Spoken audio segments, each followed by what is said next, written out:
300 carats of fei tsui. I was smoking my pipe and making faces at the back of my name on the glass part of the office door when Violet's McGee called me up. There hadn't been any business in a week. "How's the sleuth racket, huh?" Violet asked. "He's a homicide dick in the sheriff's office." "Take a little flutter down at the beach? Bodyguarding or something it is?" "Anything that goes with $1, I said, "except murder. I get $3.50 for that." "I bet you do nice, neat work, too. Here's the lay, John." He gave me the name, address, and telephone number of a man named Lindley Paul, who lived at Castle Amar, was a socialite and went everywhere except to work, lived alone with a Jap servant, and drove a very large car. The sheriff's office had nothing against him except that he had too much fun. Castle Amar was in the city limits, but didn't look it, being a couple of dozen houses of various sizes hanging by their eyebrows to the side of a mountain, and looking as if a good sneeze would drop them down among the box lunches on the beach. There was a sidewalk cafe up on the highway, and beside that a cement arch which was really a pedestrian bridge. From the inner end of this, a flight of white concrete steps went straight as a ruler up the side of the mountain. Quinonal Avenue, Mr. Lindley Paul had told me over the phone, was the 3rd street up, if I cared to walk. It was, he said, the easiest way to find his place the first time, the streets being designed in a pattern of interesting but rather intricate curves. People had been known to wander about in them for several hours without making any more yardage than an angleworm in a bait can. So I parked my old blue Chrysler down below and walked up.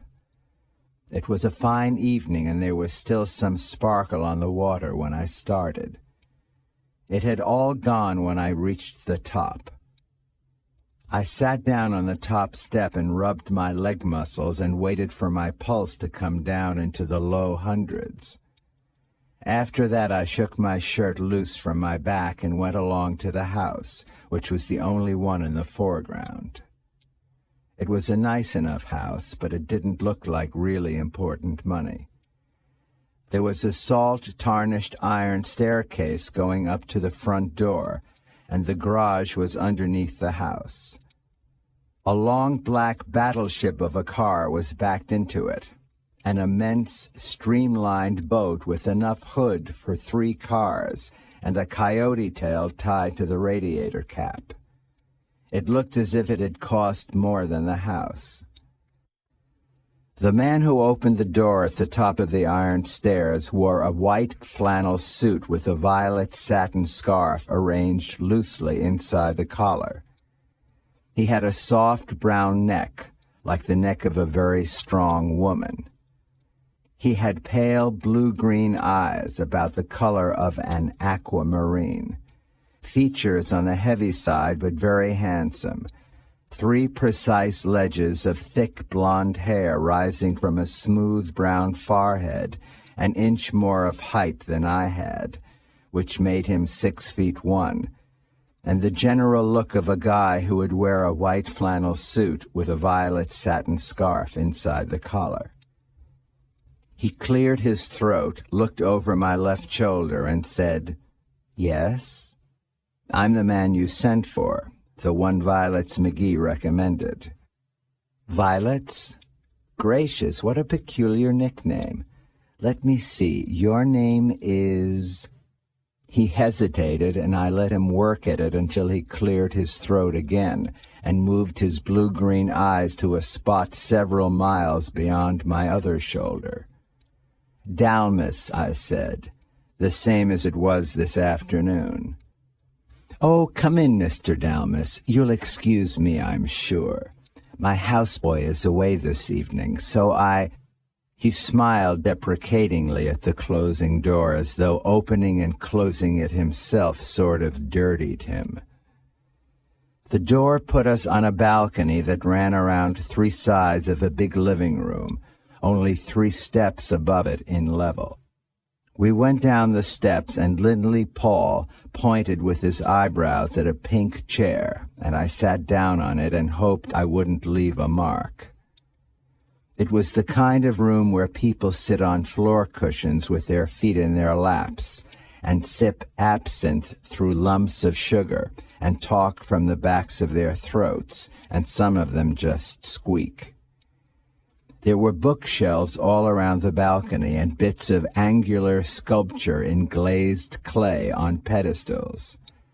There were cozy little divans and bits of embroidered silk tossed here and there against the bases of lamps and so on.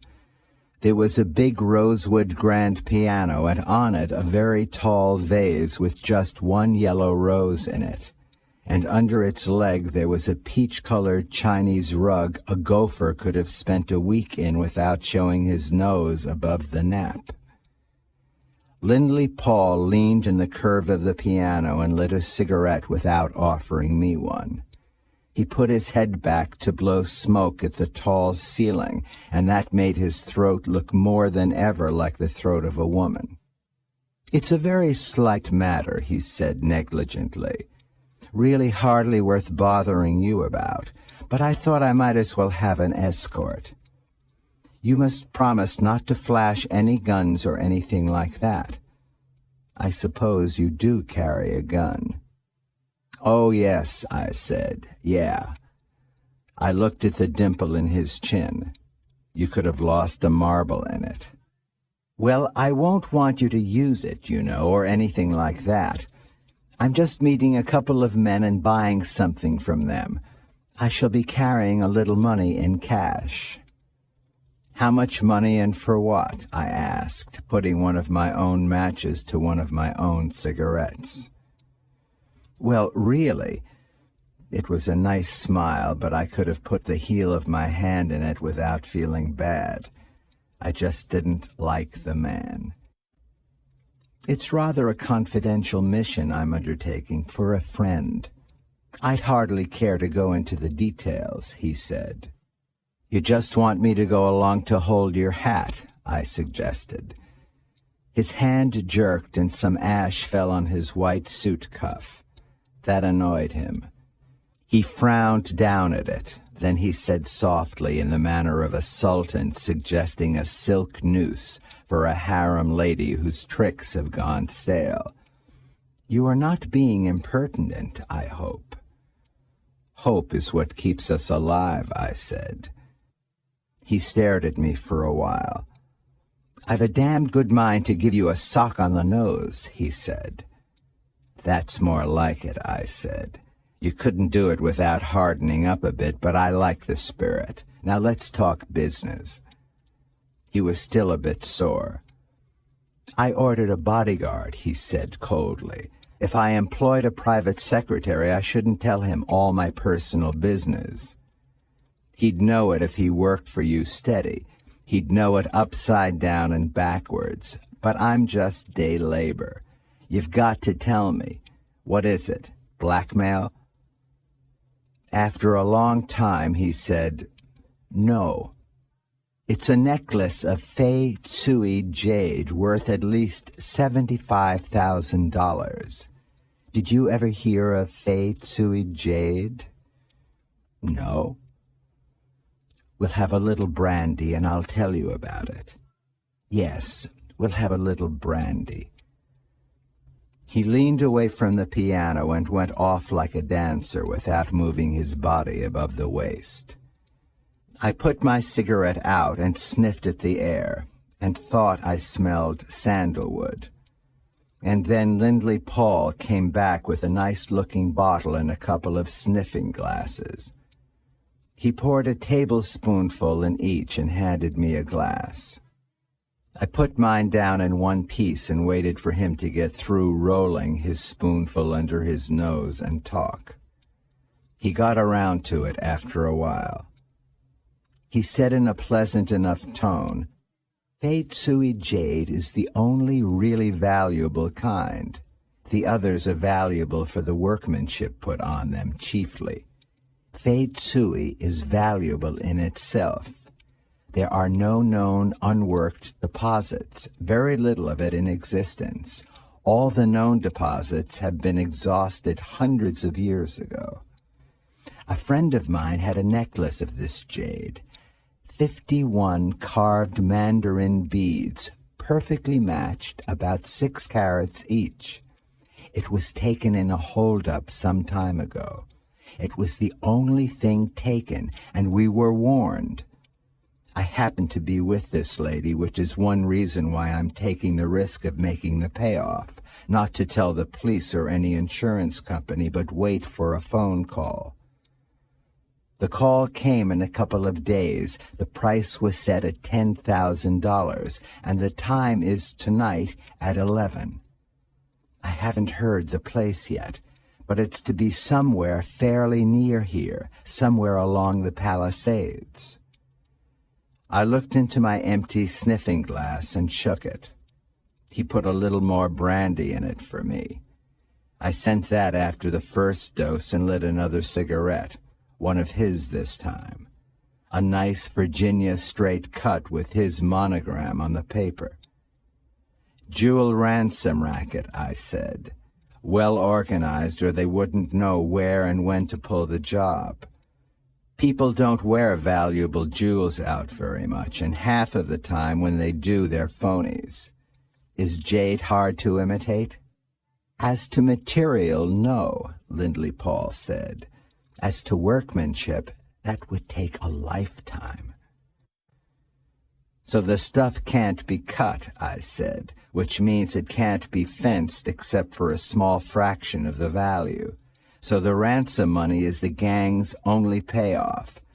I'd say they'll play ball. You left your bodyguard problem pretty late, Mr. Paul. How do you know they'll stand for a bodyguard?" "I don't," he said rather wearily, "but I'm no hero. I like company in the dark. If the thing misses, it misses. I thought of going it alone, and then I thought, why not have a man hidden in the back of my car, just in case? In case they take your money and give you a dummy package? How could I prevent that? If I start shooting and come out on top and it is a dummy package, you'll never see your jade again. The contact men won't know who's behind the gang, and if I don't open up, they'll be gone before you can see what they've left you. They may not even give you anything. They may tell you your stuff will come to you through the mail after the money has been checked for markings. Is it marked? My God, no. It ought to be, I growled. It can be marked these days so that only a microscope and black light could show the markings up. But that takes equipment, which means cops. Okay, I'll take a flutter at it. My part'll cost you $50. Better give it to me now in case we don't come back. I like to feel money." His broad, handsome face seemed to turn a little white and glistening. He said swiftly, "Let's have some more brandy." He poured a real drink this time. We sat around and waited for the phone to ring. I got my $50 to play with. The phone rang 4 times, and it sounded from his voice as if women were talking to him.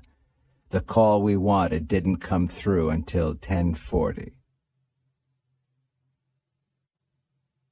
Chapter 2. I Lose My Client. I drove. Or rather, I held the wheel of the big black car and let it drive itself. I was wearing a sporty light-colored overcoat and hat belonging to Lindley Paul. I had 10 grand in $100 bills in one of the pockets. Paul was in the back seat. He had a silver-mounted Luger that was a pip to look at, and I hoped he knew how to use it. There wasn't anything about the job I liked. The meeting place was a hollow at the head of Purissima Canyon, about 15 minutes from the house. Paul said he knew the spot fairly well and wouldn't have any trouble directing me. We switchbacked and figure-eighted around on the side of the mountain until I got dizzy, and then all of a sudden we were out on the state highway, and the lights of the streaming cars were a solid white beam as far as you could see in either direction. The long-haul trucks were on their way. We turned inland past a service station at Sunset Boulevard. There was loneliness then, and for a while the smell of kelp, not very strong, and the smell of wild sage dripping down the dark slopes, much stronger. A dim, distant yellow window would peek down at us from the crest of some realtor's dream. A car would growl by, and its white glare would hide the hills for a moment. There was a half moon and wisps of cold fog chasing it down the sky. "Off here is the Bel Air Beach Club," Paul said. "The next canyon is Las Pulgas, and the next after that is Purissima. We turn off at the top of the next rise." His voice was hushed, taut. It didn't have any of the Park Avenue brass of our earlier acquaintance. "Keep your head down," I growled back at him. "We may be watched all the way. This car sticks out like spats at an Iowa picnic." The car purred on in front of me until, "Turn right here," he whispered sharply at the top of the next hill. I swung the black car into a wide, weed-grown boulevard that had never gelled into a traffic artery. The black stumps of unfinished electroliers jutted up from the crusted sidewalk. Brush leaned over the concrete from the wasteland behind. I could hear crickets chirp and tree frogs drone behind them. The car was that silent. There was a house to a block now, all dark. The folks out there went to bed with the chickens, it seemed. At the end of this road, the concrete stopped abruptly, and we slid down a dirt slope to a dirt terrace, then down another slope, and a barricade of what looked like 4x4s painted white loomed across the dirt road. I heard a rustling behind me, and Paul leaned over the seat with a sigh in his whispered voice. "This is the spot. You've got to get out and move that barricade and drive on down into the hollow. That's probably so that we can't make a quick exit, as we'd have to back out with this car. They want their time to get away." "Shut up and keep down unless you hear me yell," I said. I cut the almost noiseless motor and sat there listening. The crickets and tree frogs got a little louder. I heard nothing else. Nobody was moving nearby, or the crickets would have been still. I touched the cold butt of the gun under my arm, opened the car door and slid out onto the hard clay, stood there. There was brush all around. I could smell the sage. There was enough of it to hide an army. I went towards the barricade. Perhaps this was just a tryout to see if Paul did what he was told to do. I put my hands out, it took both of them, and started to lift a section of the white barrier to one side. It wasn't a tryout. The largest flashlight in the world hit me square in the face from a bush not 15 feet away. A thin, high, niggerish voice piped out of the darkness behind the flash. "Two of us with shotguns. Put them mitts up high and empty. We ain't taking no chances." I didn't say anything. For a moment I just stood holding the barricade inches off the ground. Nothing from Paul or the car. Then the weight of the 4x4s pulled my muscles and my brain said, "Let go," and I put the section down again. I put my hand slowly into the air. The flash pinned me like a fly squashed on the wall. I had no particular thought except a vague wonder if there hadn't been a better way for us to work it. "That's fine," the thin, high, whining voice said. "Just hold like that until I get round to you." The voice awakened vague echoes in my brain. It didn't mean anything, though. My memory had too many such echoes. I wondered what Paul was doing. A thin, sharp figure detached itself from the fan of light, immediately ceased to be sharp or of any shape at all, and became a vague rustling off to the side. Then the rustling was behind me. I kept my hands in the air and blinked at the glare of the flash. A light finger touched my back, then the hard end of a gun. Then the half-remembered voice said, "This may hurt just a little." A giggle and a swishing sound. A white, hot glare jumped through the top of my head. I piled down on the barricade and clawed at it and yelled. My right hand tried to jerk down under my left arm. I didn't hear the swishing sound the second time. I only saw the white glare get larger and larger until there was nothing else anywhere but hard, aching white light. Then there was darkness in which something red wriggled like a germ under the microscope. Then there was nothing red and nothing wriggling, just darkness and emptiness and a falling sensation. I woke up looking fuzzily at a star and listening to two goblins talking in a black hat. Lou Lid. "Who's that?" "Lou Lid." "Who's Lou Lid?" "A tough, dingy gunman you saw third-degreed once down at the hall." "Oh, Lou Lid." I rolled over and clawed at the ground and crawled up on one knee. I groaned. There wasn't anybody there. I was talking to myself, coming out of it. I balanced myself, holding my hands flat on the ground, listening, not hearing anything. When I moved my hands, dried burrs stuck to the skin, and the sticky ooze from the purple sage from which wild bees get most of their honey.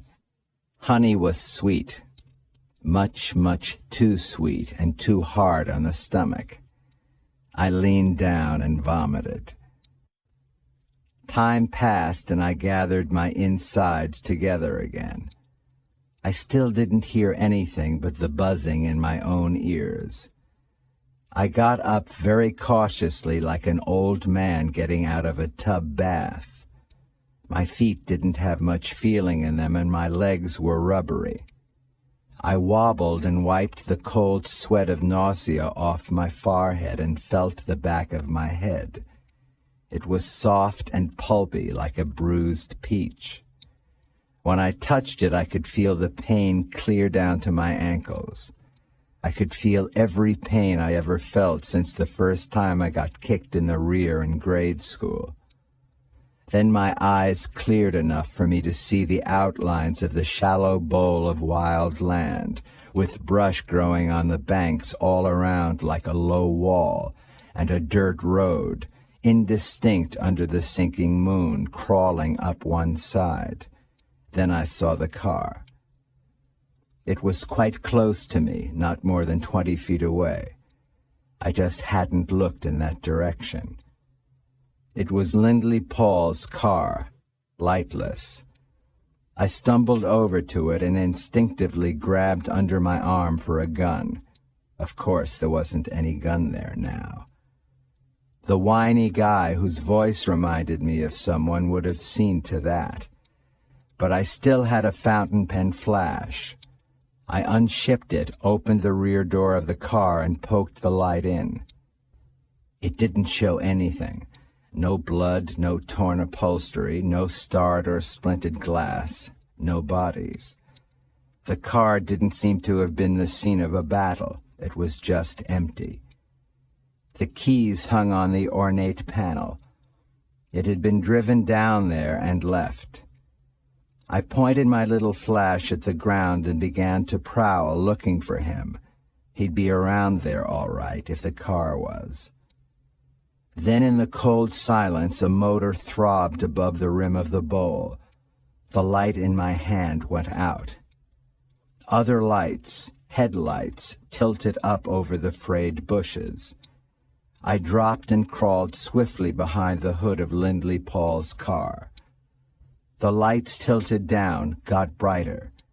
They were coming down the slope of the dirt road into the bowl. I could hear the dull, idling sound of a small motor now. Halfway down, the car stopped. A spotlight at the side of the windshield clicked on and swung to one side. It lowered, held steady on some point I couldn't see.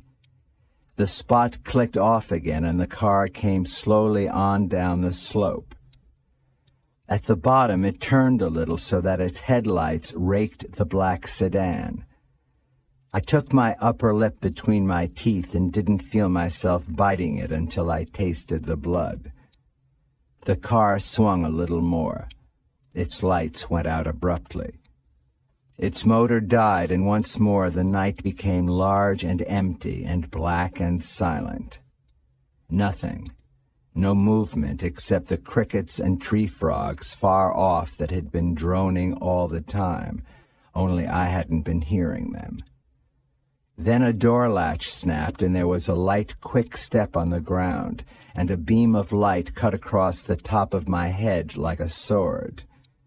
Then a laugh, a girl's laugh, strained, taut as a mandolin wire, and the white beam jumped under the big black car and hit my feet. The girl's voice said sharply, "All right, you, come out of there with your hands up, and very damned empty. I've got you covered." I didn't move. The voice stabbed at me again. "Listen, I've got 3 slugs for your feet, mister, and 7 more for your tummy, and spare clips, and I changed them plenty fast. Coming?" "Put that toy up," I snarled, "or I'll blow it out of your hand." My voice sounded like somebody else's voice. It was hoarse and thick. "Oh, a hard-boiled gentleman." There was a little quaver in the voice now. Then it hardened again. "Coming? I'll count 3.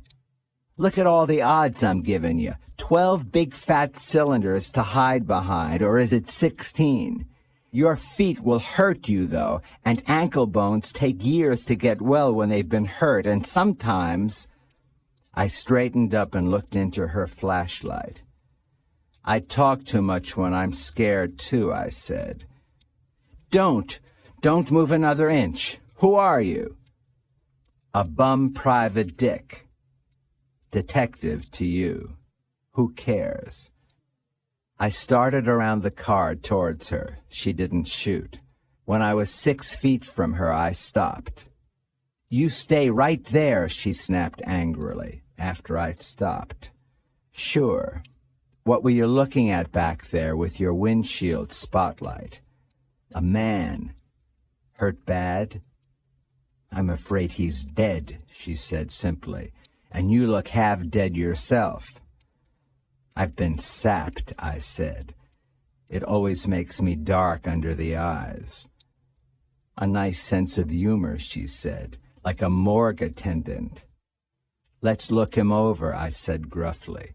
"You can stay behind me with your pop gun if it makes you feel any safer." "I never felt safer in my life," she said angrily, and backed away from me. I circled the little car she'd come in. An ordinary little car, nice and clean and shiny under what was left of the moon. I heard her steps behind me, but I didn't pay any attention to her. About halfway up the slope, a few feet off to the side, I saw his foot. I put my own little flash on him, and then the girl added hers. I saw him all. He was smeared to the ground on his back, at the base of a bush. He was in that bag of clothes position that always means the same thing. The girl didn't speak. She kept away from me and breathed hard and held her light as steadily as any tough old homicide veteran. One of his hands was flung out in a frozen gesture. The fingers were curled. The other hand was under him, and his overcoat was twisted as though he had been thrown out and rolled. His thick blonde hair was matted with blood, black as shoe polish under the moon, and there was more of it on his face, and there was a gray ooze mixed in with the blood. I didn't see his hat. Then was when I ought to have got shot. Up to that instant I hadn't even thought of the packet of money in my pocket. The thought came to me so quickly now, jarred me so hard that I jammed a hand down into my pocket. It must have looked exactly like a hand going for a gun. The pocket was quite empty. I took the hand out and looked back at her. "Mister," she half sighed, "if I hadn't made my mind up about your face—" "I had 10 grand, I said. It was his money. I was carrying it for him. It was a payoff. I just remembered the money. And you've got the sweetest set of nerves I ever met on a woman. I didn't kill him." "I didn't think you killed him," she said. "Somebody hated him to smash his head open like that." "I hadn't known him long enough to hate him," I said. "Hold the flash down again." I knelt and went through his pockets, trying not to move him much. He had loose silver and bills, keys in a tooled leather case, the usual billfold with the usual window for a driver's license, and the usual insurance cards behind the license. No money in the folder. I wondered why they'd missed his trouser pockets. Panicked by the light, perhaps. Otherwise, they'd have stripped him down to his coat lining. I held more stuff up in her light, 2 fine handkerchiefs as white and crisp as dry snow, 6 paper match folders from Swank night traps, a silver cigarette case as heavy as a buggy weight and full of his imported straight cuts, another cigarette case with a tortoise-shell frame and embroidered silk sides, each side a writhing dragon. I tickled the catch open, and there were 3 long cigarettes under the elastic, Russians, with hollow mouthpieces. I pinched one. It felt old, dry.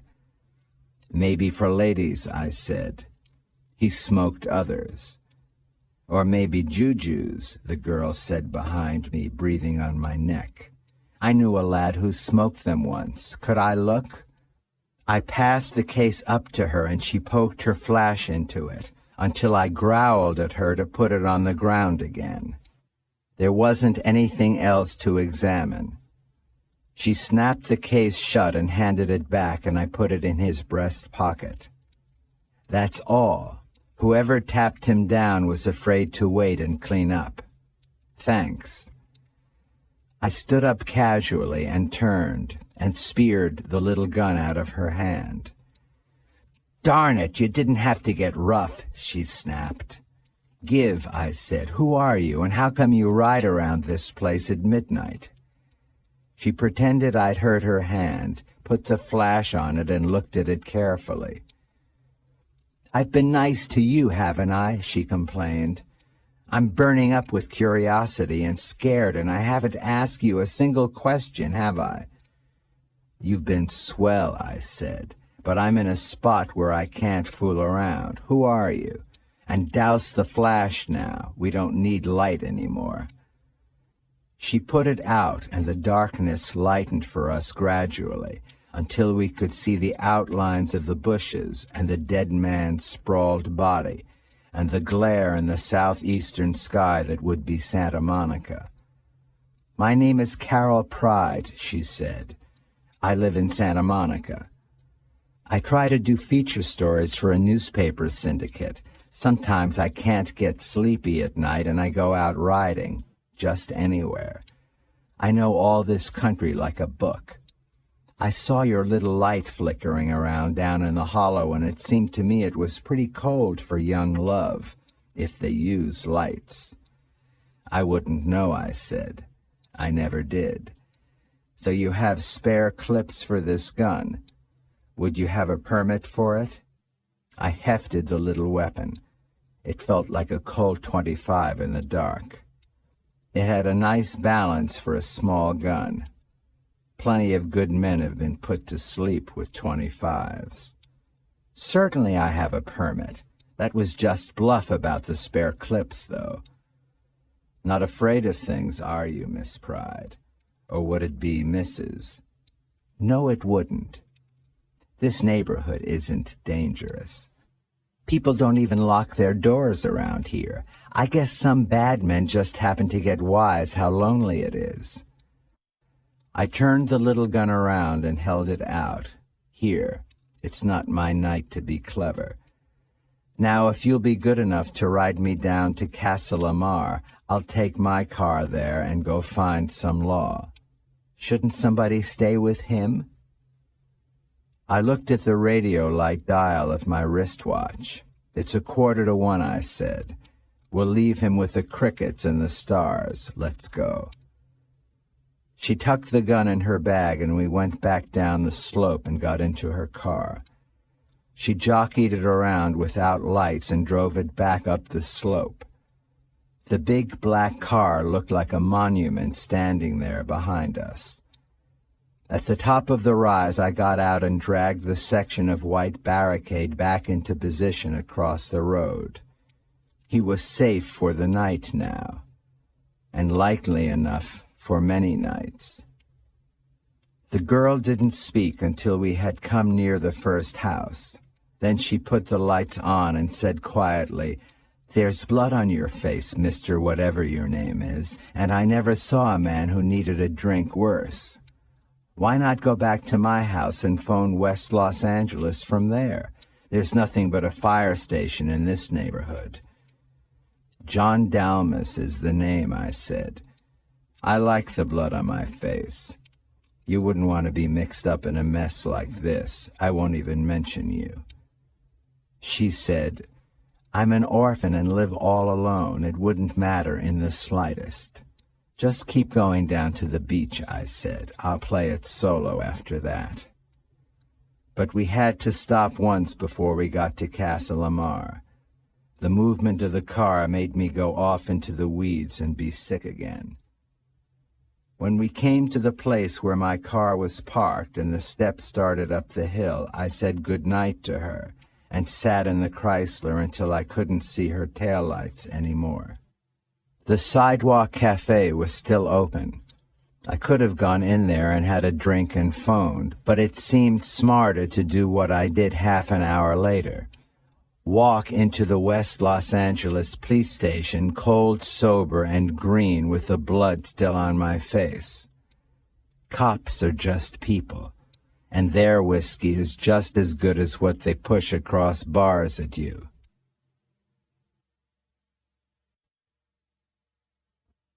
Chapter 3. Lou Lid. I didn't tell it well. It tasted worse all the time. Rivas, the man who came out from the downtown homicide bureau, listened to me with his eyes on the floor, and two plainclothesmen lounged behind him like a bodyguard. A prowl car unit had gone out long before to guard the body. Rivas was a thin, narrow-faced, quiet man about 50, with smooth, gray skin and immaculate clothes. His trousers had a knife-edge crease, and he pulled them up carefully after he sat down. His shirt and tie looked as if he had put them on new 10 minutes ago, and his hat looked as if he had bought it on the way over. We were in the day captain's room at the West Los Angeles police station, just off Santa Monica Boulevard, near Sawtell. There were just the four of us in it. Some drunk in a cell waiting to go down to the city drunk tank for Sunrise Court kept giving the Australian bush call all the time we were talking. So I was his bodyguard for the evening, I said at the end, and a sweet job I made of it. I wouldn't give any thought to that, Revis said carelessly. It could happen to anybody. Seems to me they took you for this Lindley Paul, slugged you to save argument and to get plenty of time, perhaps didn't have the stuff with them at all and didn't mean to give it up so cheap. When they found you were not Paul, they got sore and took it out on him. He had a gun, I said, a swell Luger, but 2 shotguns staring at you don't make you warlike. About this Darktown brother, Revis said. He reached for a phone on the desk. Just a voice in the dark, I couldn't be sure. Yeah, but we'll find what he was doing about that time. Lou Lid, a name that would linger.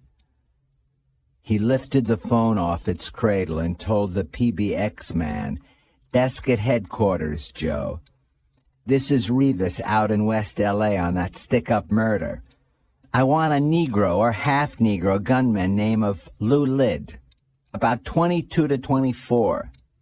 A lightish brown, neat-appearing, small, say 130, cast in one eye, I forget which. There's something on him, but not much, and he's been in and out plenty times. The boys at 77th'll know him. I want to check his movements for this evening. Give the colored squad an hour, then put him on the air." He cradled the phone and winked at me. "We got the best shine dicks west of Chicago. If he's in town, they'll pick him off without even looking. Will we move out there now?" We went downstairs and got into a squad car and went back through Santa Monica to the Palisades. Hours later, in the cold gray dawn, I got home. I was guzzling aspirin and whiskey and bathing the back of my head with very hot water when my phone jangled. It was Revis. "Well, we got Lou Lid," he said. "Pasadena got him and a Mex named Fuente. Picked them up on Arroyo Seco Boulevard. Not exactly with shovels, but kind of careful." "Go on," I said, holding the phone tight enough to crack it. "Give me the punchline." "You guessed it already. They found him under the Colorado Street Bridge, gagged, trussed fore and aft with old wire, and smashed like ripe oranges. Like it?" I breathed hard. "It's just what I needed to make me sleep like a baby," I said. The hard concrete pavement of Arroyo Seco Boulevard is some 75 feet directly below Colorado Street Bridge, sometimes also known as Suicide Bridge. "Well," Revis said after a pause, "it looks like you bit into something rotten. What do you say now?" Just for a quick guess, I'd say an attempted hijack of the payoff money by a couple of smart Alecs that got a lead to it somehow, picked their own spot, and got smeared with the cash. "That would need inside help," Revis said. "You mean guys that knew the beads were taken but didn't have 'em? I like better that they try to leave town with a whole take instead of passing it to the boss. Or even if the boss thought he had too many mouths to feed." He said good night and wished me pleasant dreams. I drank enough whiskey to kill the pain in my head, which was more than was good for me. I got down to the office late enough to be elegant, but not feeling that way. 2 stitches in the back of my scalp had begun to draw, and the tape over the shaved place felt as hot as a bartender's bunion. My office was 2 rooms hard by the coffee shop smell of the Mansion House Hotel. The little one was a reception room I always left unlocked for a client to go in and wait, in case I had a client and he wanted to wait. Carol Pride was in there, sniffing at the faded red Davenport, the 2 odd chairs, the small square of carpet, and the boy-sized library table with the pre-repeal magazines on it. She wore brownish speckled tweeds with wide lapels and a mannish shirt and tie, nice shoes, a black hat that might have cost $20 for all I knew, and looked as if you could have made it with one hand out of an old desk blotter. "Well, you do get up," she said. "That's nice to know. I was beginning to think perhaps you did all your work in bed." "Tut, tut," I said. "Come into my boudoir." I unlocked the communicating door, which looked better than just kicking the lock lightly, which had the same effect, and we went into the rest of the suite, which was a rust-red carpet with plenty of ink on it, 5 green filing cases, 3 of them full of California climate, an advertising calendar showing the Dion quintuplets rolling around on a sky-blue floor, a few near-walnut chairs, and the usual desk with the usual heel marks on it and the usual squeaky swivel chair behind it. I sat down in that and put my hat on the telephone. I hadn't really seen her before, even by the lights down at Castle Lamar. She looked about 26 and as if she hadn't slept very well. She had a tired, pretty little face under fluffed-out brown hair, a rather narrow forehead with more height than is considered elegant, a small, inquisitive nose, an upper lip a shade too long, and a mouth more than a shade too wide. Her eyes could be very blue if they tried. She looked quiet, but not mousy quiet. She looked smart, but not Hollywood smart. I read it. "I read it in the evening paper that comes out in the morning," she said, "what there was of it. And that means the law won't break it as a big story. They'd have held it for the morning sheets. Well, anyhow, I've been doing a little work on it for you," she said. I stared hard at her, poked a flat box of cigarettes across the desk, and filled my pipe. "You're making a mistake," I said. "I'm not on this case. I ate my dirt last night and banged myself to sleep with a bottle. This is a police job." "I don't think it is," she said. "Not all of it. And anyway, you have to earn your fee. Or didn't you get a fee?" $50, I said. "I'll return it when I know who to return it to. Even my mother wouldn't think I earned it." "I like you," she said. "You looked like a guy who was almost a heel, and then something stopped him, just at the last minute. Do you know who that jade necklace belonged to?" I sat up with a jerk that hurt. "What jade necklace?" I almost yelled. I hadn't told her anything about a jade necklace. There hadn't been anything in the paper about a jade necklace. "You don't have to be clever. I've been talking to the man on the case, Lieutenant Rivas. I told him about last night. I get along with policemen. He thought I knew more than I did, so he told me things." "Well, who does it belong to?" I asked after a heavy silence. "A Mrs. Philip Courtney Prendergast, a lady who lives in Beverly Hills. Part of the year, at least. Her husband has $1 million or so and a bad liver. Mrs. Prendergast is a black-eyed blonde who goes places while Mr. Prendergast stays home and takes calomel." "Blondes don't like blondes," I said.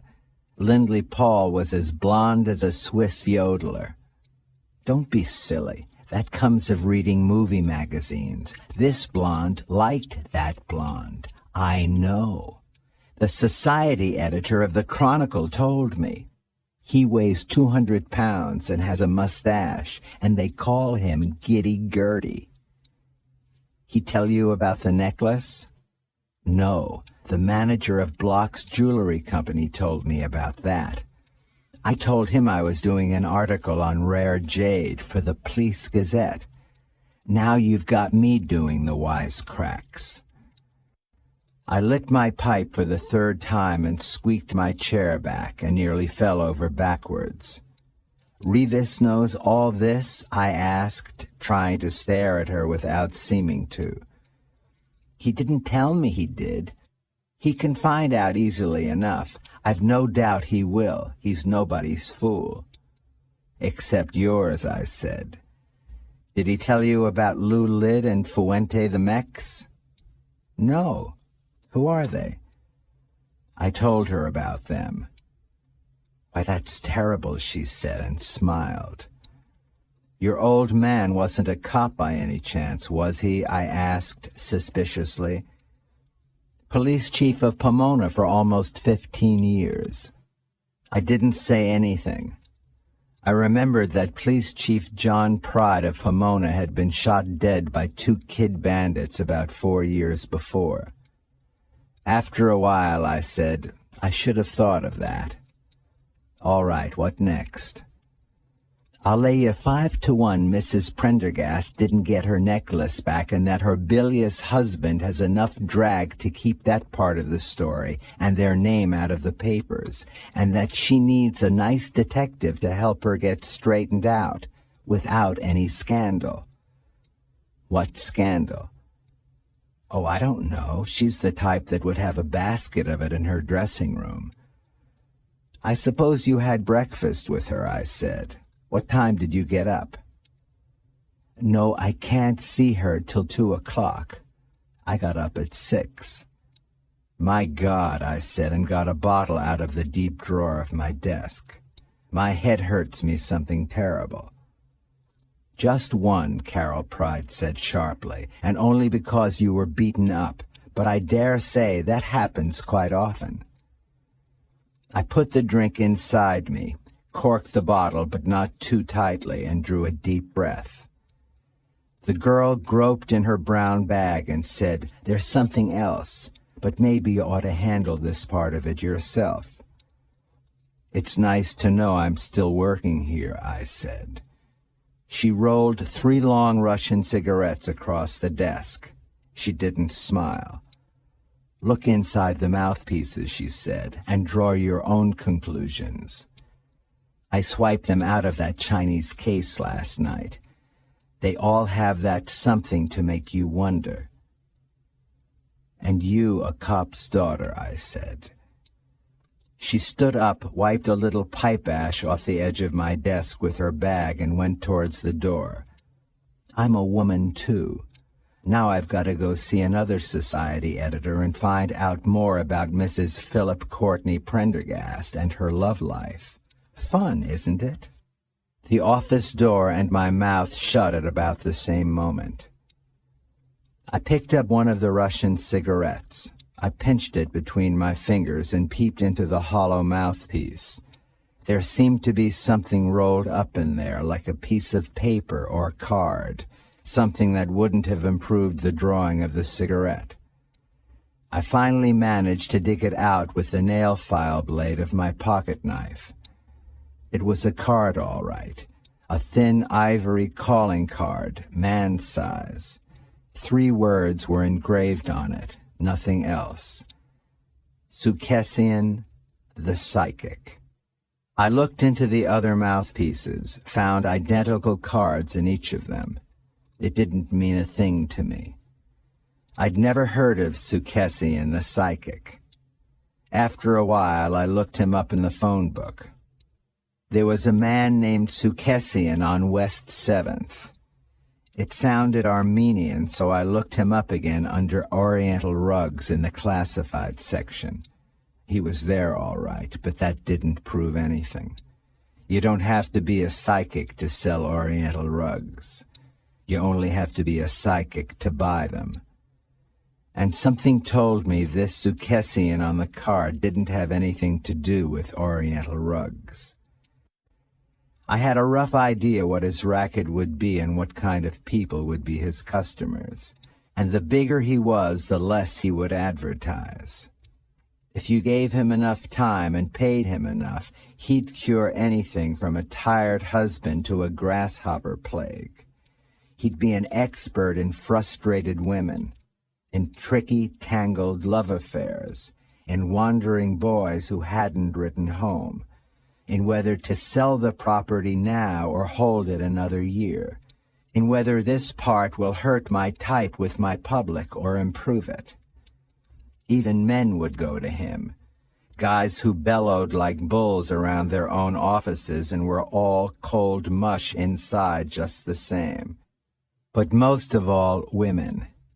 Women with money, women with jewels, women who could be twisted like silk thread around a lean Asiatic finger.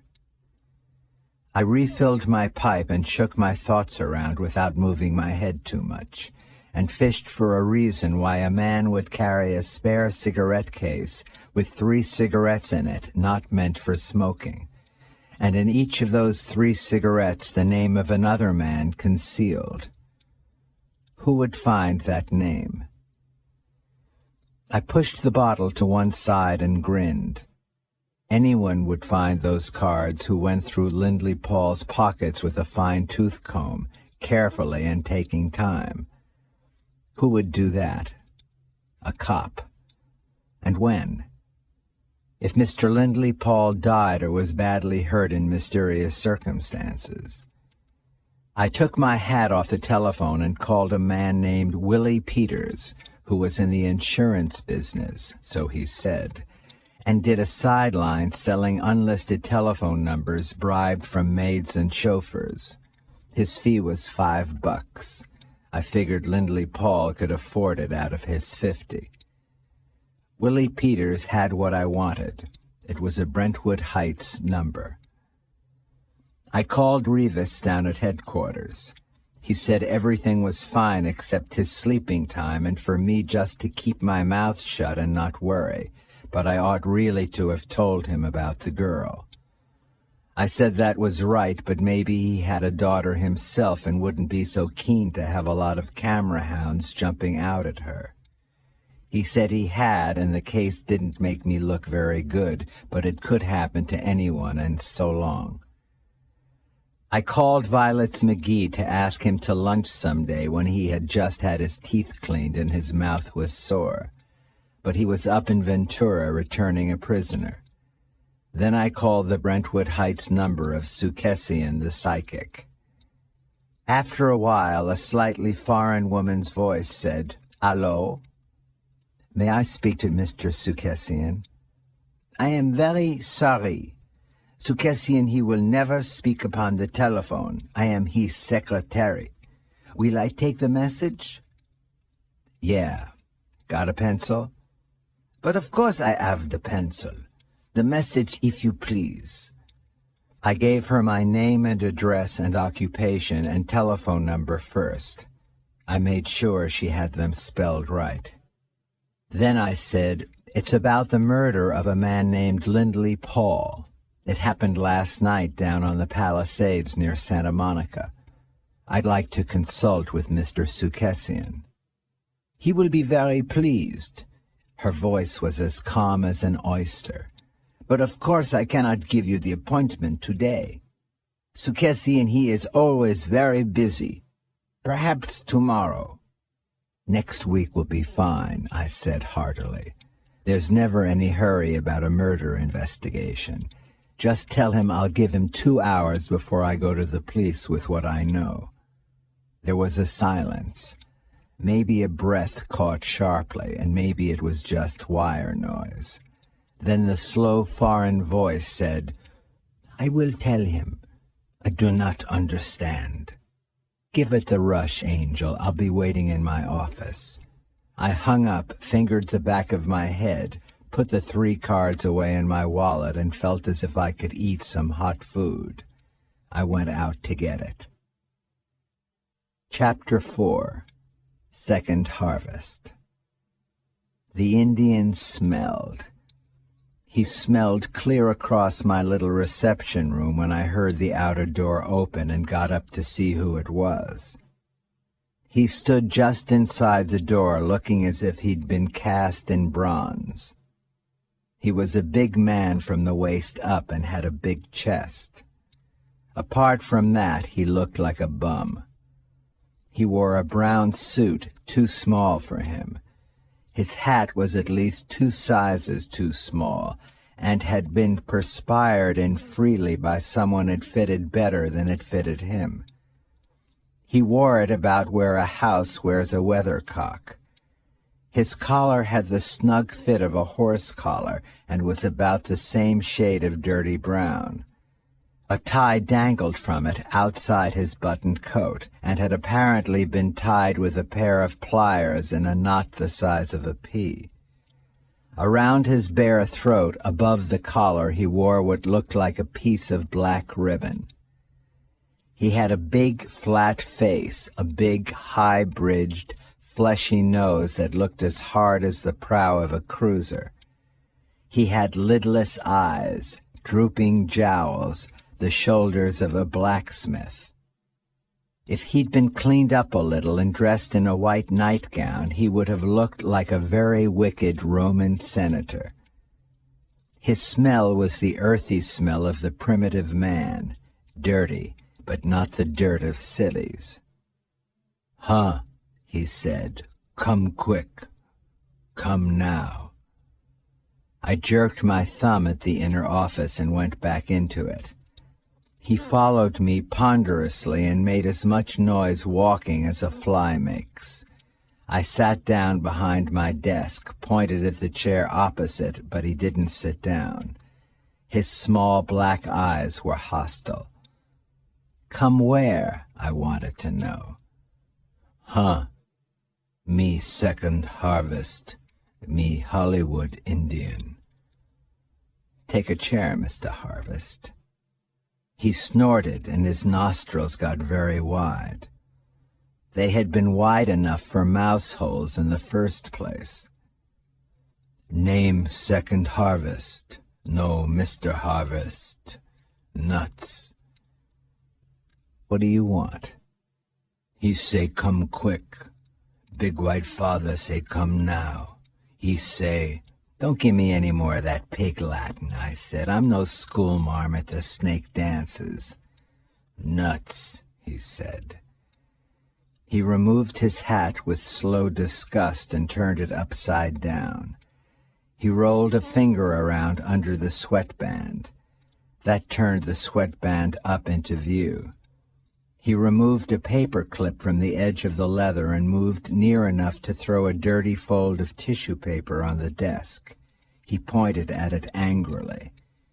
His lank, greasy black hair had a shelf all around it, high up from the too-tight hat. I unfolded the bit of tissue paper and found a card which read, "Sukessian the Psychic." It was in thin script, nicely engraved. I had 3 just like it in my wallet. I played with my empty pipe, stared at the Indian, tried to ride him with my stare. "Okay. What does he want?" "He wants you come now. Quick." "Nuts," I said. The Indian liked that. That was the fraternity grip. He almost grinned. "It'll cost them $100 as a retainer," I added. "Huh?" $100. Iron men. Bucks to the number 100. Me no money, me no come. Savvy? I began to count by opening and closing both fists. The Indian tossed another fold of tissue paper on the desk. I unfolded it. It contained a brand-new $100 bill. "Psychic is right," I said. "A guy that smart I'm scared of, but I'll go nevertheless." The Indian put his hat back on his head without bothering to fold the sweatband under. It looked only very slightly more comical that way. I took a gun from under my arm. Not the one I had had the night before, unfortunately. I hate to lose a gun. Dropped the magazine into the heel of my hand, rammed it home again, fiddled with the safety, and put the gun back in its holster. This meant no more to the Indian than if I had scratched my neck. "I got 'em car," he said. "Big car. Nuts." "Too bad," I said. "I don't like big cars anymore. However, let's go." I locked up and we went out. In the elevator, the Indian smelled very strong indeed. Even the elevator operator noticed it. The car was a tan Lincoln Touring, not new but in good shape, with glass gypsy curtains in the back. It dipped down past a shining green polo field, zoomed up the far side, and the dark, foreign-looking driver swung it into a narrow paved ribbon of white concrete that climbed almost as steeply as Lindley Paul's steps, but not as straight. This was well out of town, beyond Westwood, in Brentwood Heights. We climbed past 2 orange groves, rich man's pets, as that is not orange country, past houses molded flat to the side of the foothills like bas reliefs. Then there were no more houses, just the burnt foothills and the cement ribbon and a sheer drop on the left into the coolness of a nameless canyon, and on the right heat bouncing off the seared clay bank at whose edge a few unbeatable wild flowers clawed and hung on like naughty children who won't go to bed. And in front of me 2 backs, a slim whipcord back with a brown neck, black hair, a visored cap on the black hair, and a wide, untidy back in an old brown suit with the Indian's thick neck and heavy head above that, and on his head the ancient greasy hat with the sweatband still showing. Then the ribbon of road twisted into a hairpin, the big tires skidded on loose stones, and the tan Lincoln tore through an open gate and up a steep drive lined with pink geraniums growing wild.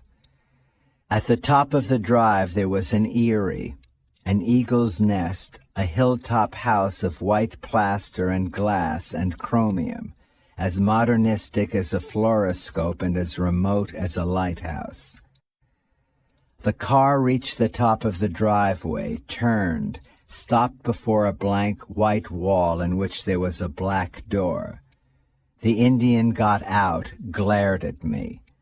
I got out, nudging the gun against my side with the inside of my left arm. The black door in the white wall opened slowly, untouched from outside, and showed a narrow passage ending far back. A bulb glowed in the ceiling. The Indian said, "Huh. Go in, big shot." "After you, Mr. Harvest." He went in scowling, and I followed him, and the black door closed noiselessly of itself behind us, a bit of mumbo-jumbo for the customers. At the end of the narrow passage there was an elevator. I had to get into it with the Indian. We went up slowly with a gentle purring sound, the faint hum of a small motor. The elevator stopped, its door opened without a whisper, and there was daylight. I got out of the elevator. It dropped down again behind me with the Indian still in it. I was in a turret room that was almost all windows, some of them close-draped against the afternoon glare. The rugs on the floor had the soft colors of old Persians, and there was a desk made of carved panels that probably came out of a church. And behind the desk there was a woman smiling at me, a dry, tight, withered smile that would turn to powder if you touched it. She had sleek black coiled hair, a dark Asiatic face. There were pearls in her ears and rings on her fingers, large, rather cheap rings, including a moonstone and a square-cut emerald that looked as phony as a 10-cent store slave bracelet. Her hands were little and dark and not young and not fit for rings. "Ah, Mr. Dalmas, so very good of you to come. Sukessian, he will be so pleased." "Thanks," I said. I took the new $100 bill out of my wallet and laid it on her desk in front of her dark, glittering hands. She didn't touch it or look at it. My party, I said, but thanks for the thought. She got up slowly without moving the smile, swished around the desk in a tight dress that fitted her like a mermaid's skin, and showed that she had a good figure, if you liked them 4 sizes bigger below the waist than above it. I will conduct you, she said. She moved before me to a narrow paneled wall, all there was of the room besides the windows and the tiny elevator shaft. She opened a narrow door beyond which there was a silky glow that didn't seem to be daylight. Her smile was older than Egypt now. I nudged my gun holster again and went in. The door shut silently behind me. The room was octagonal, draped in black velvet, windowless, with a remote black ceiling. In the middle of the black rug there stood a white octagonal table, and on either side of that a stool that was a smaller edition of the table. Over against the black drapes there was one more such stool.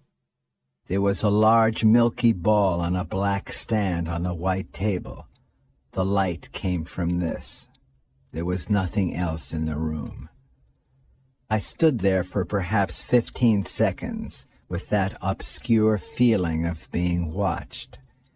Then the velvet drapes parted and a man came into the room and walked straight over to the other side of the table and sat down. Only then did he look at me. He said, "Be seated opposite me, please. Do not smoke and do not move around or fidget if you can avoid it. How may I serve you?" Chapter 5. Sukessian the Psychic.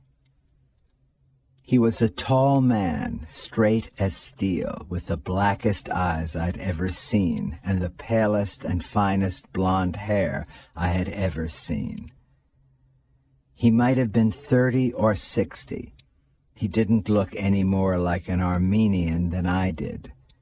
His hair was brushed straight back from as good a profile as John Barrymore had at 28. A matinee idol, and I expected something furtive and dark and greasy that rubbed its hands. He wore a black double-breasted business suit cut like nobody's business, a white shirt, a black tie.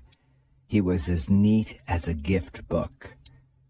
I gulped and said, "I don't want a reading. I know all about this stuff." "Yes?" he said delicately. "And what do you know about it?" "Let it pass," I said. "I can figure the secretary because she's a sweet build-up for the shock people get when they see you. The Indian stumps me a bit, but it's none of my business anyhow.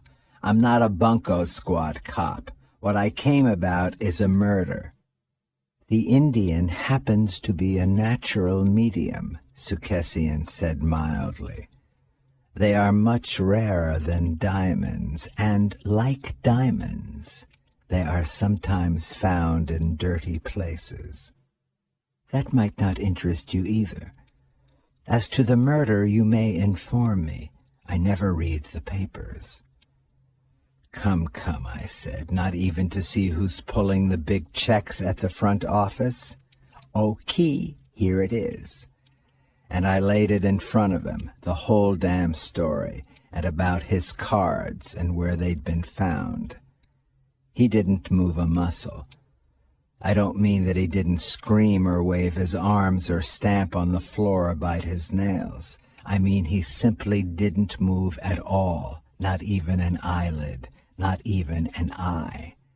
He just sat there and looked at me like a stone lion outside the public library. When I was all done, he put his finger right down on the spot. "You kept those cards from the police?" "Why?" "You tell me. I just did. Obviously, the $100 I sent you is not nearly enough." That's an idea too, I said, but I hadn't really got around to playing with it.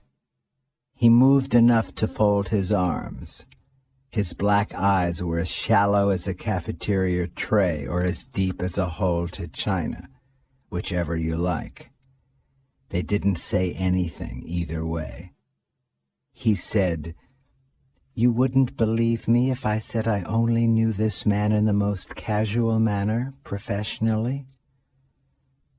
"I take it under advisement," I said. "I take it you haven't much faith in me." Perhaps Mr. Paul had. Was anything on those cards besides my name? "Yeah," I said, "and you wouldn't like it." This was kindergarten stuff, the kind the cops pull on radio crime dramatizations. He let it go without even looking at it. "I'm in a sensitive profession," he said. "Even in this paradise of fakers. Let me see one of those cards." "I was kidding you," I said. "There's nothing on them but your name." I got my wallet out and withdrew one card and laid it in front of him. I put the wallet away. He turned the card over with a fingernail. "You know what I figure?" I said heartily. "I figure Lindley Paul thought you would be able to find out who did him in, even if the police couldn't, which means he was afraid of somebody." Sukessian unfolded his arms and folded them the other way. With him, that was probably equivalent to climbing up the light fixture and biting off a bulb. "You don't think anything of the sort," he said. "How much, quickly, for the 3 cards and a signed statement that you searched the body before you notified the police?" "Not bad," I said, "for a guy whose brother is a rug peddler." He smiled very gently. "There are honest rug dealers," he said, "but Arizmian Sukessian is not my brother. Ours is a common name in Armenia." I nodded. "You think I'm just another faker, of course," he added. "Go ahead and prove you're not." "Perhaps it is not money you want after all," he said carefully. "Perhaps it isn't." I didn't see him move his foot, but he must have touched a floor button. The black velvet drapes parted and the Indian came into the room. He didn't look dirty or funny anymore. He was dressed in loose white trousers and a white tunic embroidered in black. There was a black sash around his waist and a black fillet around his forehead. His black eyes were sleepy. He shuffled over to the stool beside the drapes and sat down and folded his arms and leaned his head on his chest. He looked bulkier than ever, as if these clothes were over his other clothes. Sukessian held his hands above the milky globe that was between us on the white table. The light on the remote black ceiling was broken and began to weave into odd shapes and patterns, very faint because the ceiling was black. The Indian kept his head low and his chin on his chest, but his eyes turned up slowly and stared at the weaving hands. The hands moved in a swift, graceful, intricate pattern that meant anything or nothing, that was like junior leaguers doing Greek dances or coils of Christmas ribbon tossed on the floor, whatever you liked. The Indian's solid jaw rested on his solid chest, and slowly, like a toad's eyes, his eyes shut. "I could have hypnotized him without all that," Sukessian said softly. "It's merely part of the show." "Yeah." I watched his lean, firm throat. "Now something Lindley Paul touched," he said. "This card will do." He stood up noiselessly and went across to the Indian and pushed the card inside the fillet against the Indian's forehead, left it there. He sat down again. He began to mutter softly in a guttural language I didn't know. I watched his throat. The Indian began to speak. He spoke very slowly and heavily, between motionless lips, as though the words were heavy stones he had to drag uphill in a blazing hot sun. Lindley Paul, bad man, make love to squaw of chief. Chief, very angry. Chief, have necklace stolen. Lindley Paul have to get 'em back. Bad man, kill. Grrr. The Indian's head jerked as Sukessian clapped his hands. The little, lidless black eyes snapped open again. Sukessian looked at me with no expression at all on his handsome face. Neat, I said, and not a darn bit gaudy. I jerked a thumb at the Indian. He's a bit heavy to sit on your knee, isn't he? I haven't seen a good ventriloquist act since the chorus girls quit wearing tights. Sukessian smiled very faintly. I watched your throat muscles, I said. No matter. I guess I get the idea. Paul had been cutting corners with somebody's wife. The somebody was jealous enough to have him put away.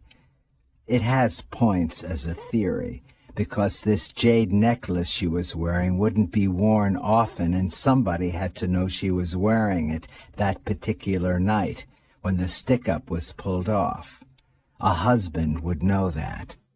It is quite possible, Sukessian said. And since you were not killed, perhaps it was not the intent to kill Lindley Paul, merely to beat him up. Yeah, I said, and here's another idea. I ought to have had it before. If Lindley Paul really did fear somebody and wanted to leave a message, then there might still be something written on those cards, in invisible ink. That got to him. His smile hung on, but it had a little more wrinkle at the corners than at first. The time was short for me to judge that. The light inside the milky globe suddenly went out. Instantly the room was pitch dark. You couldn't see your own hand. I kicked my stool back and jerked my gun free and started to back away. A rush of air brought a strong, earthy smell with it. It was uncanny. Without the slightest error of timing or space, even in that complete blackness, the Indian hit me from behind and pinned my arms. He started to lift me. I could have jerked a hand up and fanned the room in front of me with blind shots. I didn't try. There wasn't any point in it. The Indian lifted me with his two hands, holding my arms against my sides as though a steam crane was lifting me. He set me down again, hard, and he had my wrists. He had them behind me, twisting them. A knee like the corner of a foundation stone went into my back. I tried to yell. Breath panted in my throat and couldn't get out. The Indian threw me sideways, wrapped my legs with his legs as we fell, and had me in a barrel. I hit the floor hard with part of his weight on me. I still had the gun. The Indian didn't know I had it. At least he didn't act as if he knew. It was jammed down between us. I started to turn it. The light flicked on again.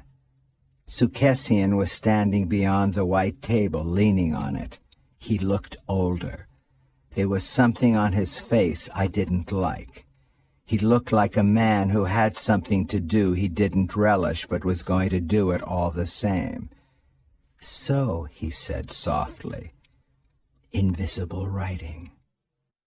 Then the curtains swished apart, and the thin, dark woman rushed into the room with a reeking white cloth in her hands and slapped it around my face, leaning down to glare at me with hot black eyes.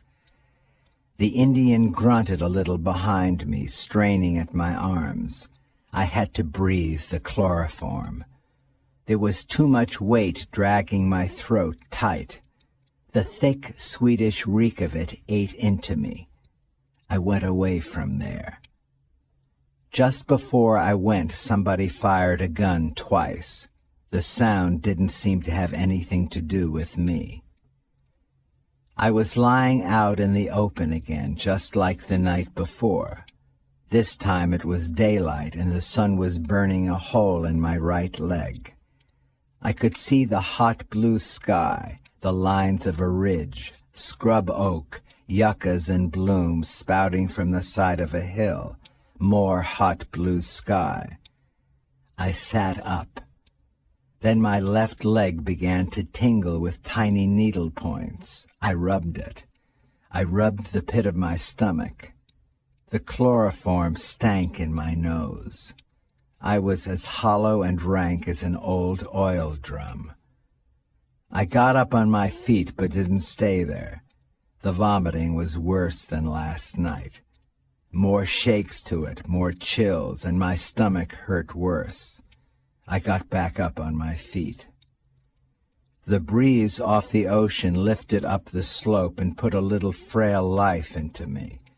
I staggered around dopily and looked at some tire marks on red clay, then at a big galvanized iron cross, once white but with the paint flaked off badly.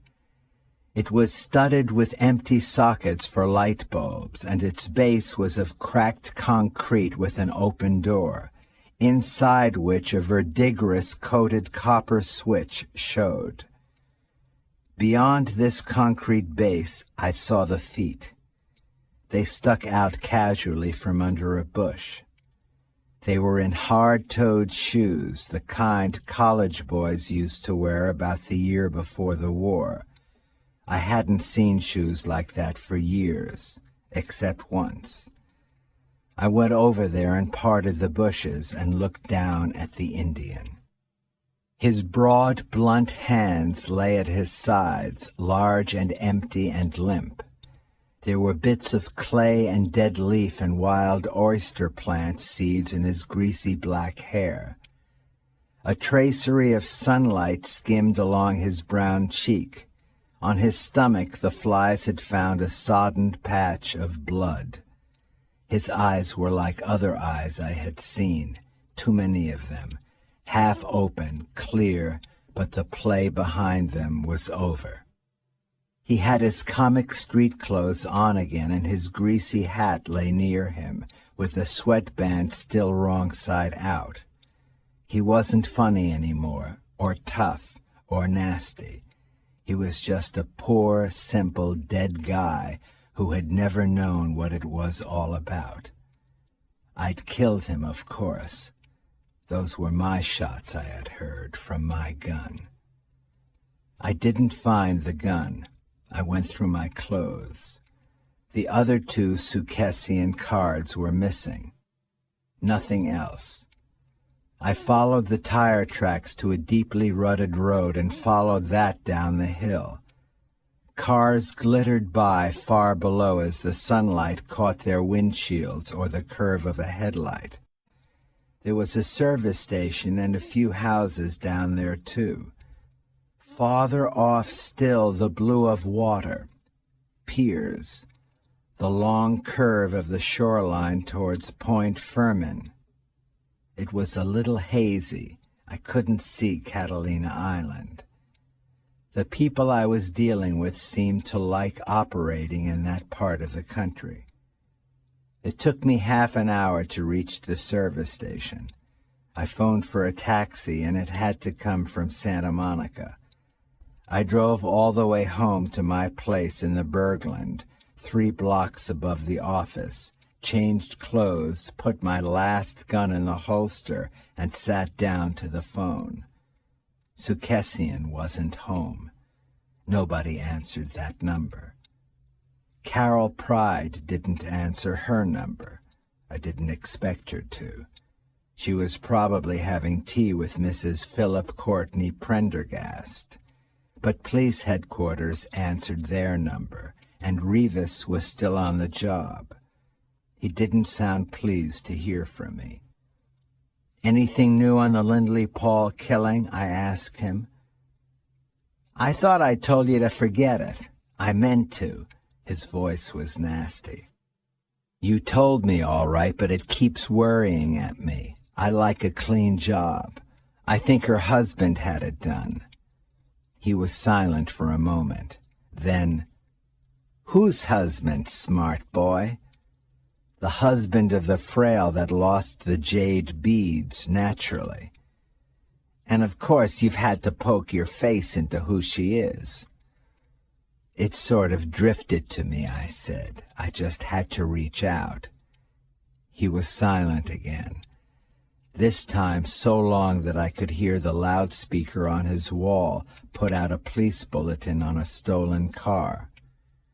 Then he said very smoothly and distinctly, "I'd like to sell you an idea, Seamus. Maybe I can. There's a lot of peace of mind in it. The police board gave you a license once, and the sheriff gave you a special badge. Any acting captain with a peeve can get both of them taken away from you overnight. Maybe even just a lieutenant, like me. Now, what did you have when you got that license and that badge? Don't answer, I'm telling you. You had the social standing of a cockroach. You were a snooper for hire. All in the world you had to do then was to spend your last $100 on a down payment on some rent and office furniture and sit on your tail until somebody brought a lion in, so you could put your head in the lion's mouth to see if he would bite. If he bit your ear off, you got sued for mayhem. Are you beginning to get it?" "It's a good line," I said. "I used it years ago." "So you don't want to break the case?" "If I could trust you, I'd tell you we want to break up a very smart jewel gang, but I can't trust you. Where are you, in a pool room?" "I'm in bed," I said. "I've got a telephone jag." "Well, you just fill yourself a nice hot water bottle and put it on your face and go to sleep like a good little boy. Will you, please?" "Nah, I'd rather go out and shoot an Indian just for practice." "Well, just one Indian, Junior." "Don't forget that bite," I yelled, and hung the phone in his face. Chapter 6. Lady in Liquor. I had a drink on the way down to the boulevard, black coffee laced with brandy, in a place where they knew me. It made my stomach feel like new, but I still had the same shop-worn head, and I could still smell chloroform in my whiskers. I went up to the office and into the little reception room. There were 2 of them this time, Carol Pride and a blonde with black eyes, a blonde to make a bishop kick a hole in a stained glass window. Carol Pride stood up and scowled at me and said, "This is Mrs. Philip Courtney Prendergast. She'd been waiting quite some time, and she's not used to being kept waiting. She wants to employ you." The blonde smiled at me and put a gloved hand out. I touched the hand. She was perhaps 35, and she had that wide-eyed, dreamy expression, as far as black eyes can have it. Whatever you need, whatever you are, she had it. I didn't pay much attention to her clothes. They were black and white. They were what the guy had put on her, and he would know, or she wouldn't have gone to him. I unlocked the door of my private thinking parlor and ushered them in. There was a half-empty quart of hooch standing on the corner of my desk. "Excuse me for keeping you waiting, Mrs. Prendergast," I said. "I had to go out on a little business." "I don't see why you had to go out," Carol Pride said icily. "There seems to be all you can use right in front of you."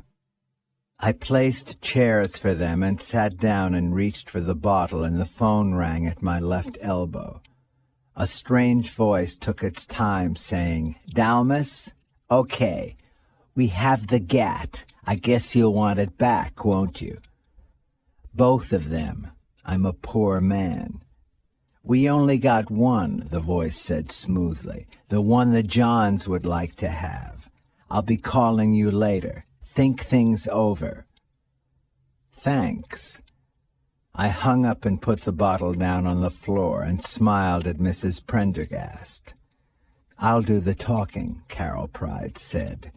"Mrs. Prendergast has a slight cold. She has to save her voice." She gave the blonde one of those sidelong looks that women think men don't understand, the kind that feel like a dentist's drill. "Well," Mrs. Prendergast said, and moved a little so that she could see along the end of the desk where I had put the whiskey bottle down on the carpet. "Mrs. Prendergast has taken me into her confidence," Carol Pride said. "I don't know why, unless it's that I have shown her where a lot of unpleasant notoriety can be avoided." I frowned at her. "There isn't going to be any of that. I talked to Rivas a while ago. He has a hush on it that would make a dynamite explosion sound like a pawnbroker looking at a dollar watch." "Very funny," Carol Pride said, "for people who dabble in that sort of wit. But it just happens Mrs. Prendergast would like to get her jade necklace back, without Mr. Prendergast knowing it was stolen. It seems he doesn't know yet." "That's different," I said. The hell he didn't know. Mrs. Prendergast gave me a smile I could feel in my hip pocket. "I just love straight rye," she cooed. "Could we, just a little one?" I got out a couple of pony glasses and put the bottle up on the desk again. Carol Pride leaned back and lit a cigarette contemptuously and looked at the ceiling. She wasn't so hard to look at herself. You could look at her longer without getting dizzy. But Mrs. Prendergast had it all over her for a quick smash. I poured a couple of drinks for the ladies. Carol Pride didn't touch hers at all. "In case you don't know," she said distantly, "Beverly Hills, where Mrs. Prendergast lives, is peculiar in some ways. They have two-way radio cars and only a small territory to cover, and they cover it like a blanket because there's plenty of money for police protection in Beverly Hills. In the better homes, they even have direct communication with headquarters over wires that can't be cut." Mrs. Prendergast put her drink to sleep with one punch and looked at the bottle. I milked it again. "That's nothing," she glowed. "We even have photocell connections on our safes and fur closets. We can fix the house so that even the servants can't go near certain places without police knocking at the door in about 30 seconds. Marvelous, isn't it?" "Yes, marvelous," Carol Pride said, "but that's only in Beverly Hills. Once outside, and you can't spend your entire life in Beverly Hills, that is, unless you're an ant, your jewels are not so safe. So Mrs. Prendergast had a duplicate of her jade necklace in soapstone." I sat up straighter. Lindley Paul had let something drop about it taking a lifetime to duplicate the workmanship on fei tsui beads, even if material were available. Mrs. Prendergast fiddled with her second drink, but not for long. Her smile got warmer and warmer. "So when she went to a party outside Beverly Hills, Mrs. Prendergast was supposed to wear the imitation. That is, when she wanted to wear jade at all. Mr. Prendergast was very particular about that. And he has a lousy temper, Mrs. Prendergast said. I put some more rye under her hand. Carol Pride watched me do it and almost snarled at me. But on the night of the holdup, she made a mistake and was wearing the real one. I leered at her. I know what you're thinking, she snapped. Who knew she had made that mistake? It happened that Mr. Paul knew it soon after they left the house. He was her escort. I know what you're thinking, she snapped. Who knew she'd made that mistake? It happened that Mr. Paul knew it soon after they left the house. He was her escort. He, touched the necklace a little, Mrs. Prendergast sighed. He could tell real jade by the feel of it. I've heard some people can. He knew a lot about jewels. I leaned back again in my squeaky chair. Hell, I said disgustedly. I ought to have suspected that guy long ago. The gang had to have a society finger. How else could they tell when the good things were out of the icebox? He must have pulled a cross on them, and they used this chance to put him away. Rather wasteful of such a talent, don't you think? Carol Pride said sweetly. She pushed her little glass along the desktop with one finger. I don't really care for this, Mrs. Prendergast, if you'd like another. Moths in your ermine, Mrs. Prendergast said, and threw it down the hatch. Where and how is the stick-up? I rapped. Well, that seems a little funny, too, Carol Pride said, beating Mrs. Prendergast by half a word. After the party, which was in Brentwood Heights, Mr. Paul wanted to drop in at the Trocadero. They were in his car. At that time they were widening Sunset Boulevard all through the county strip, if you remember. After they had killed a little time at the Troc, and a few snifters, Mrs. Prendergast giggled, reaching for the bottle. She refilled one of her glasses.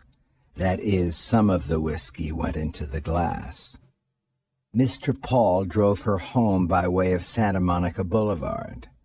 That was the natural way to go, I said. Almost the only way to go unless you wanted a lot of dust. Yes, but it also took them past a certain down-at-the-heels hotel called the Tremaine and a beer parlor across the street from it. Mrs. Prendergast noticed a car pull away from in front of the beer parlor and follow them. She's pretty sure it was that same car that crowded them into the curb a little later, and the hold-up men knew just what they wanted. Mrs. Prendergast remembers all this very well.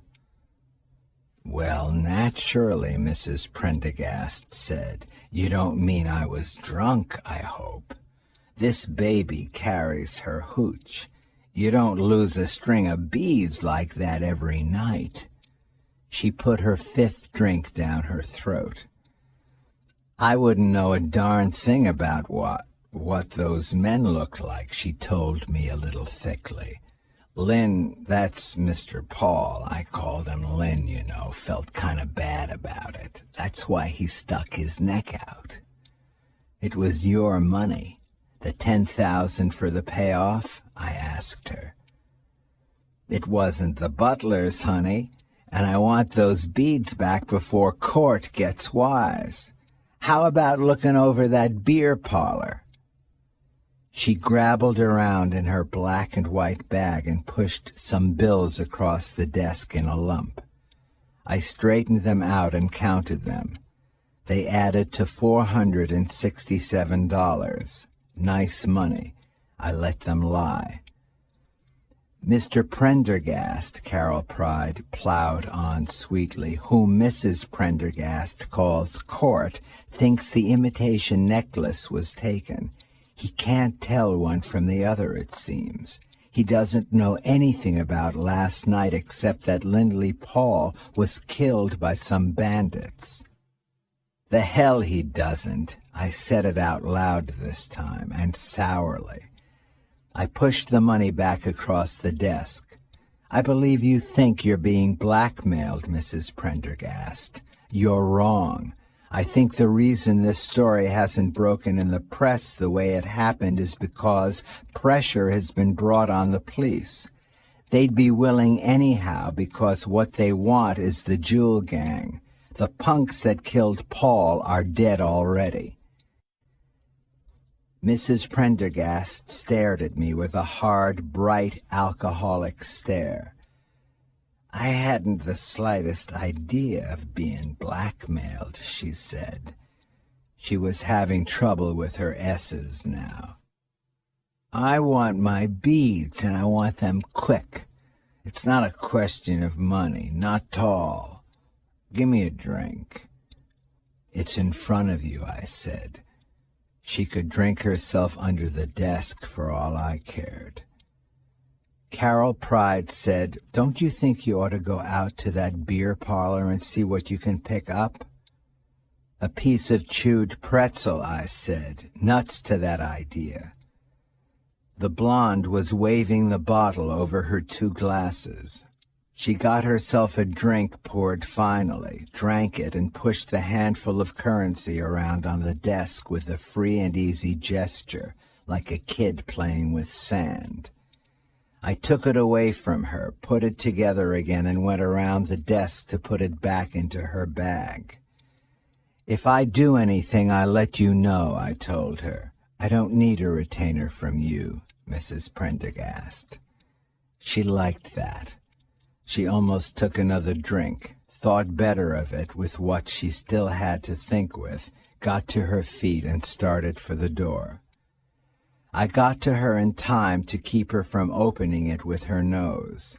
I held her arm and opened the door for her, and there was a uniformed chauffeur leaning against the wall outside. "Okay," he said listlessly, snapped a cigarette into the distance, and took hold of her. "Let's go, baby. I ought to paddle your behind. Damned if I oughtn't." She giggled and held on to him, and they went down the corridor and turned a corner out of sight. I went back into the office and sat down behind my desk and looked at Carol Pride. She was mopping the desk with a dust cloth she'd found somewhere. "You and your office bottle," she said bitterly. Her eyes hated me. "To hell with her," I said angrily. "I wouldn't trust her with my old socks. I hope she gets raped on the way home. To hell with her beer parlor angle, too." "Her morals are neither here nor there, Mr. John Dalmas. She has pots of money, and she's not tight with it. I've seen her husband, and he's nothing but a beanstalk with a checkbook that never runs dry. If any fixing has to be done, she has done it herself. She told me she suspected for some time that Paul was a Raffles. She didn't care as long as he let her alone. This Prendergast is a prune, huh? He would be, of course. Tall, thin, yellow, looks as if his first drink of milk soured on his stomach and he could still taste it. Paul didn't steal her necklace. No? No, and she didn't have any duplicate of it.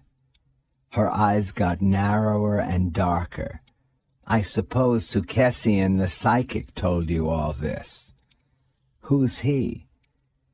She leaned forward a moment and then leaned back and pulled her bag tight against her side.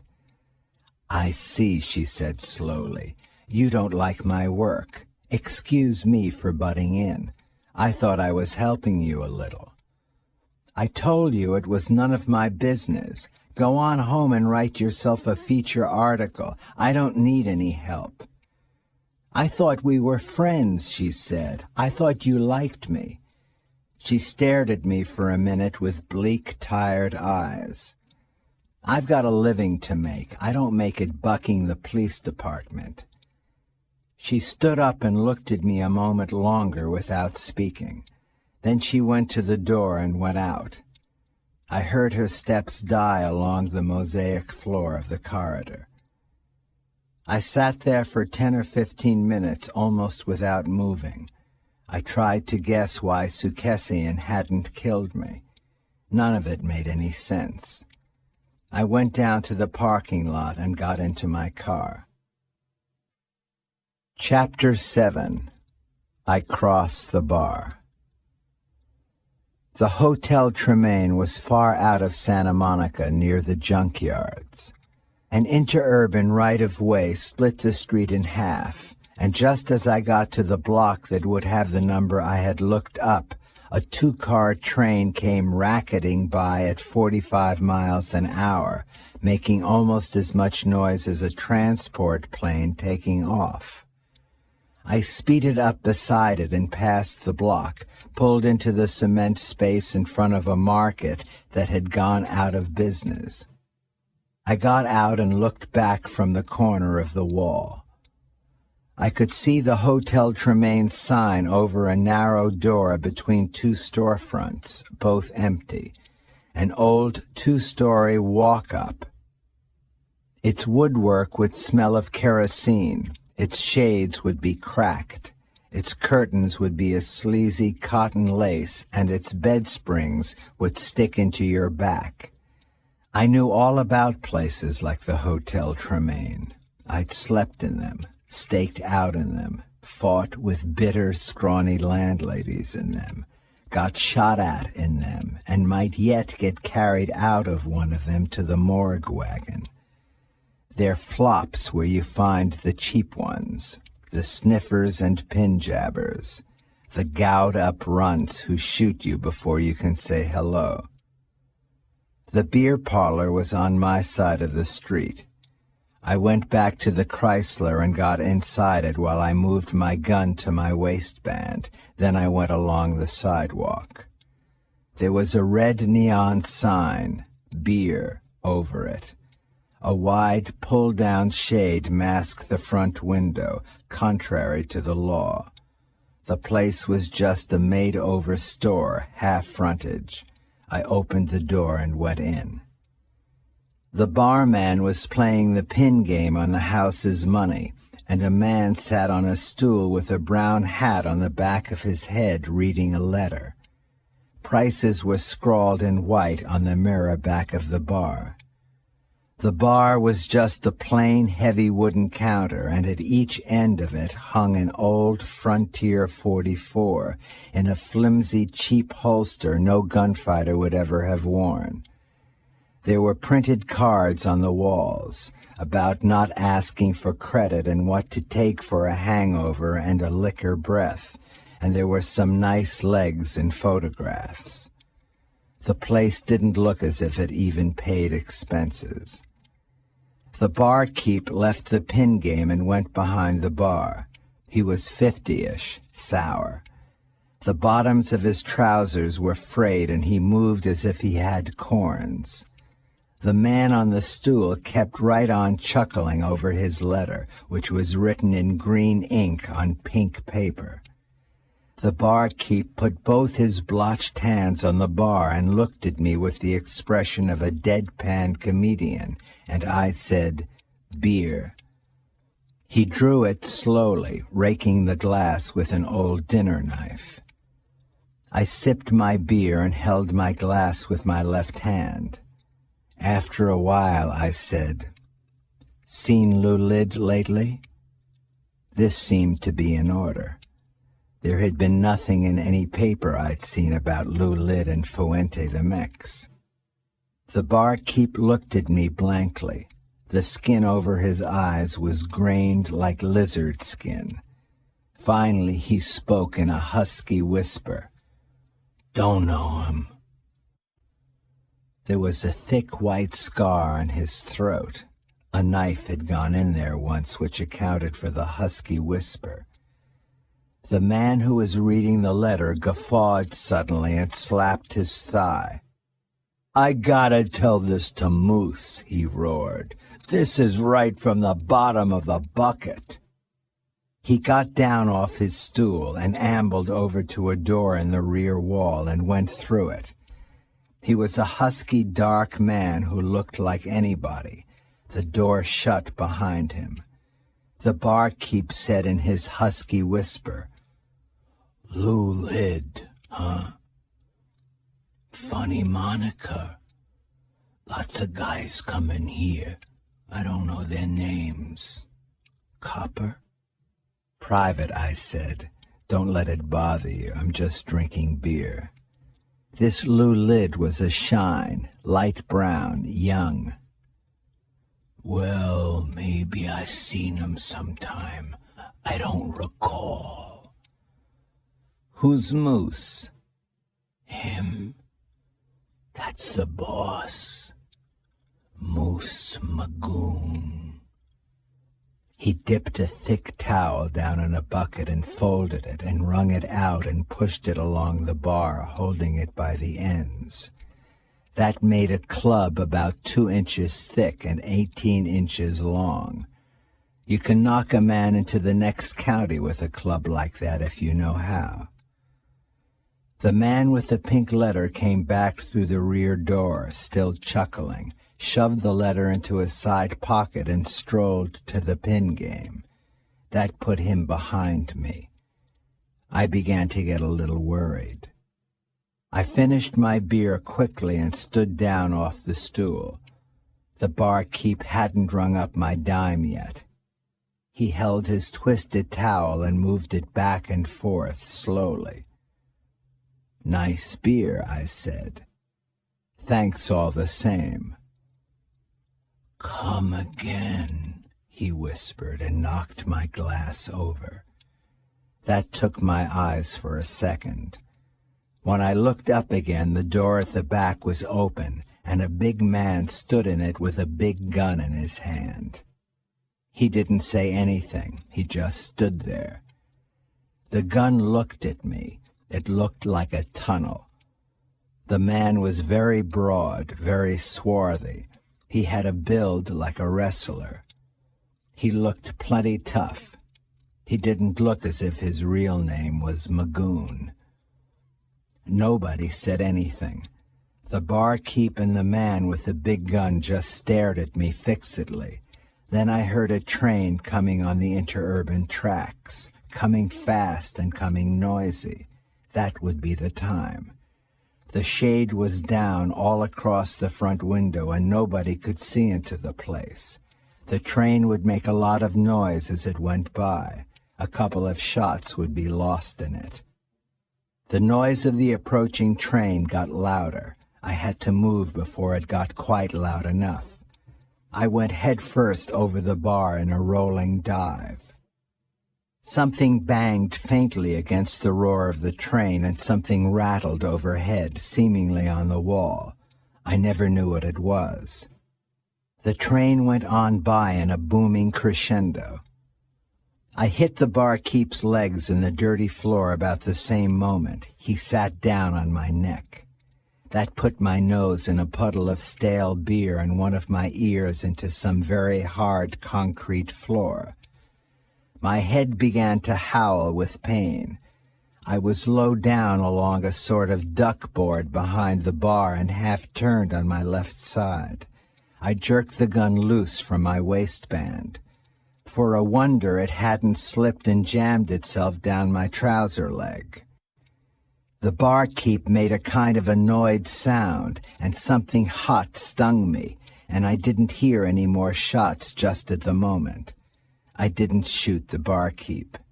I rammed the gun muzzle into a part of him where some people are sensitive. He was one of them.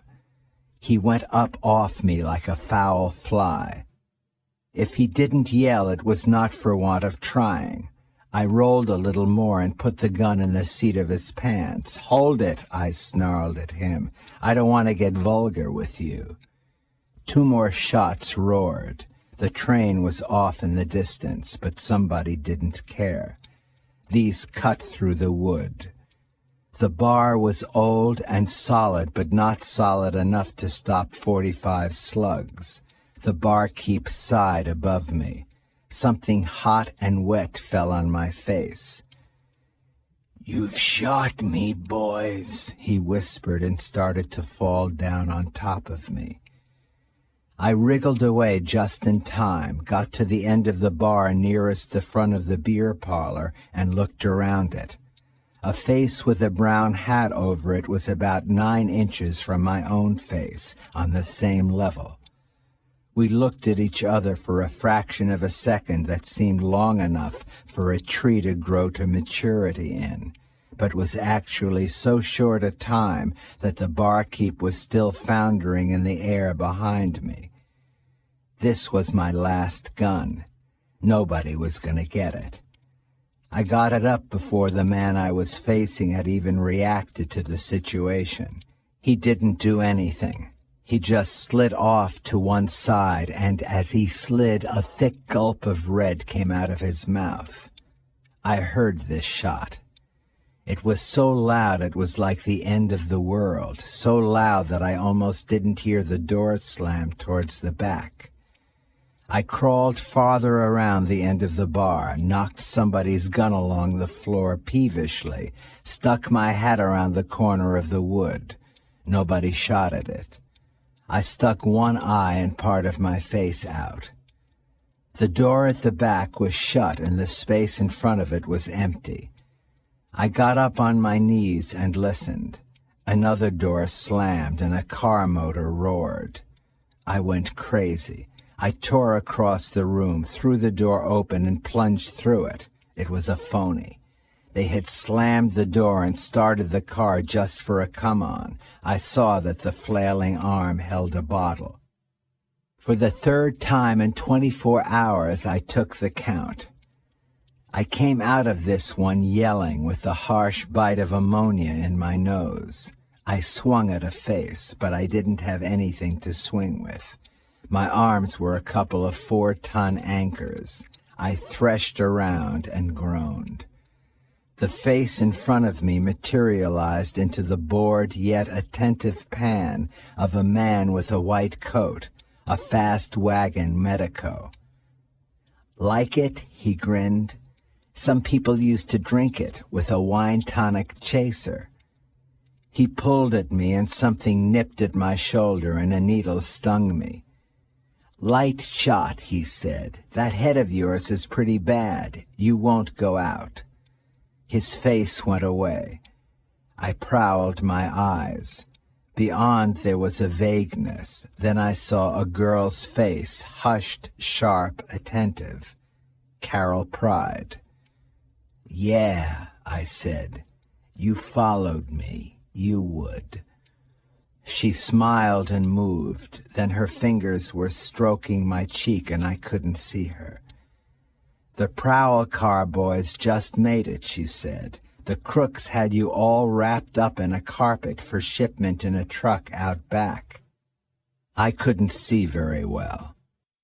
A big red-faced man in blue slid in front of me. He had a gun in his hand with the gate open. Somebody groaned somewhere in the background. She said, "They had 2 others wrapped up, but they were dead. Ugh." "Go on home," I grumbled woozily. "Go write yourself a feature story." "You used that one before, sap." She went on, stroking my cheek. "I thought you made them up as you went along." "Drowsy?" "That's all taken care of," a voice said sharply. "Get this shot guy down to where you can work on him. I want him to live." Revis came towards me as out of a mist.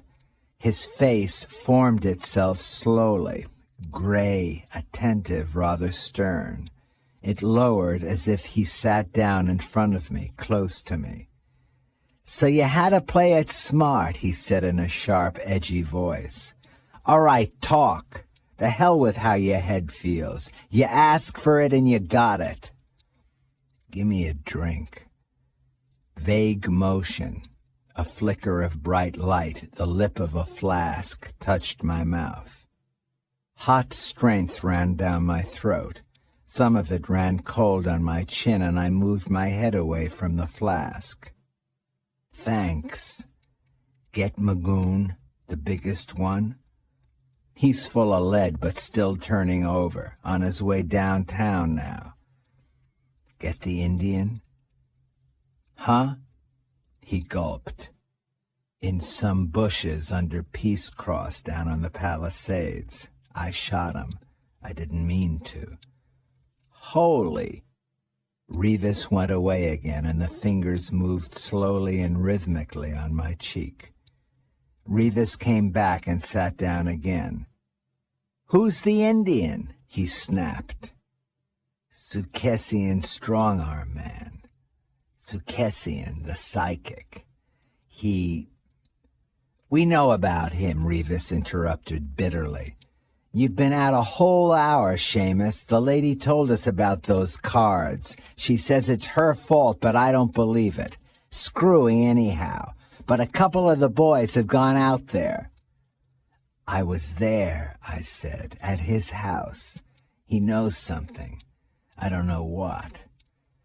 He was afraid of me, yet he didn't knock me off. Funny. Amateur, Revis said dryly. He left that for Moose Magoon. Moose Magoon was tough, up till lately. A record from here to Pittsburgh. Here. But take it easy. This is ante-mortem confession liquor. Too damn good for you. The flask touched my lips again. Listen, I said thickly. This was the stick-up squad. Sukessian was the brains. Lindley Paul was the finger. He must have crossed them on something. Revis said, nuts! And just then a phone rang distantly, and a voice said, You, Lieutenant. Revis went away. When he came back again, he didn't sit down. Maybe you're right, he said softly. Maybe you are at that. In a house on top of a hill in Brentwood Heights, there's a golden-haired guy dead in a chair with a woman crying over him. Dutch act. There's a jade necklace on a table beside him. Too much death, I said, and fainted. I woke up in an ambulance. At first I thought I was alone in it. Then I felt her hand and knew I wasn't. I was stone blind now. I couldn't even see light. It was just bandages. The doctor's up front with the driver, she said. You can hold my hand. Would you like me to kiss you? If it doesn't obligate me to anything. She laughed softly. I guess you'll live, she said. She kissed me. Your hair smells of scotch. Do you take baths in it? The doctor said you weren't to talk. They beamed me with a full bottle. Did I tell Revis about the Indian? Yes. Did I tell him Mrs. Prendergast thought Paul was mixed up? You didn't even mention Mrs. Prendergast, she said quickly. I didn't say anything to that. After a while she said, This Sukessian, did he look like a ladies' man? The doctor said I wasn't to talk, I said. Chapter 8. Poison Blonde. It was a couple of weeks later that I drove down to Santa Monica. 10 days of the time I'd spent in the hospital at my own expense getting over a bad concussion. Moose Magoon was in the prison ward at the county hospital about the same time, while they picked 7 or 8 police slugs out of him. At the end of that time, they buried him. The case was pretty well buried by this time, too. The papers had had their play with it, and other things had come along, and after all, it was just a jewel racket that went sour from too much double-crossing.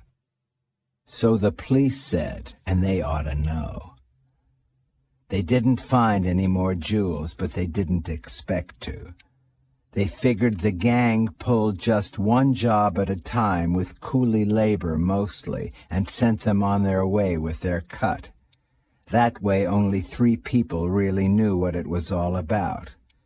Moose Magoon, who turned out to be an Armenian, Sukessian, who used his connections to find out who had the right kind of jewels, and Lindley Paul, who fingered the jobs and tipped the gang off when to strike.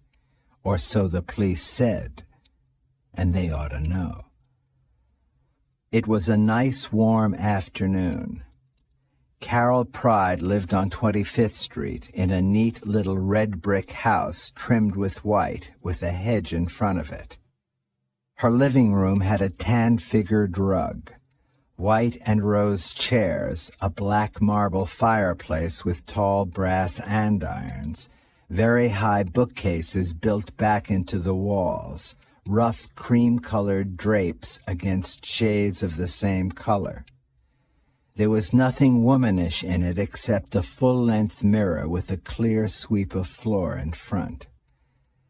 I sat down in a nice soft chair and rested what was left of my head, and sipped scotch and soda while I looked at her fluffed-out brown hair above a high-collar dress that made her face look small, almost childish.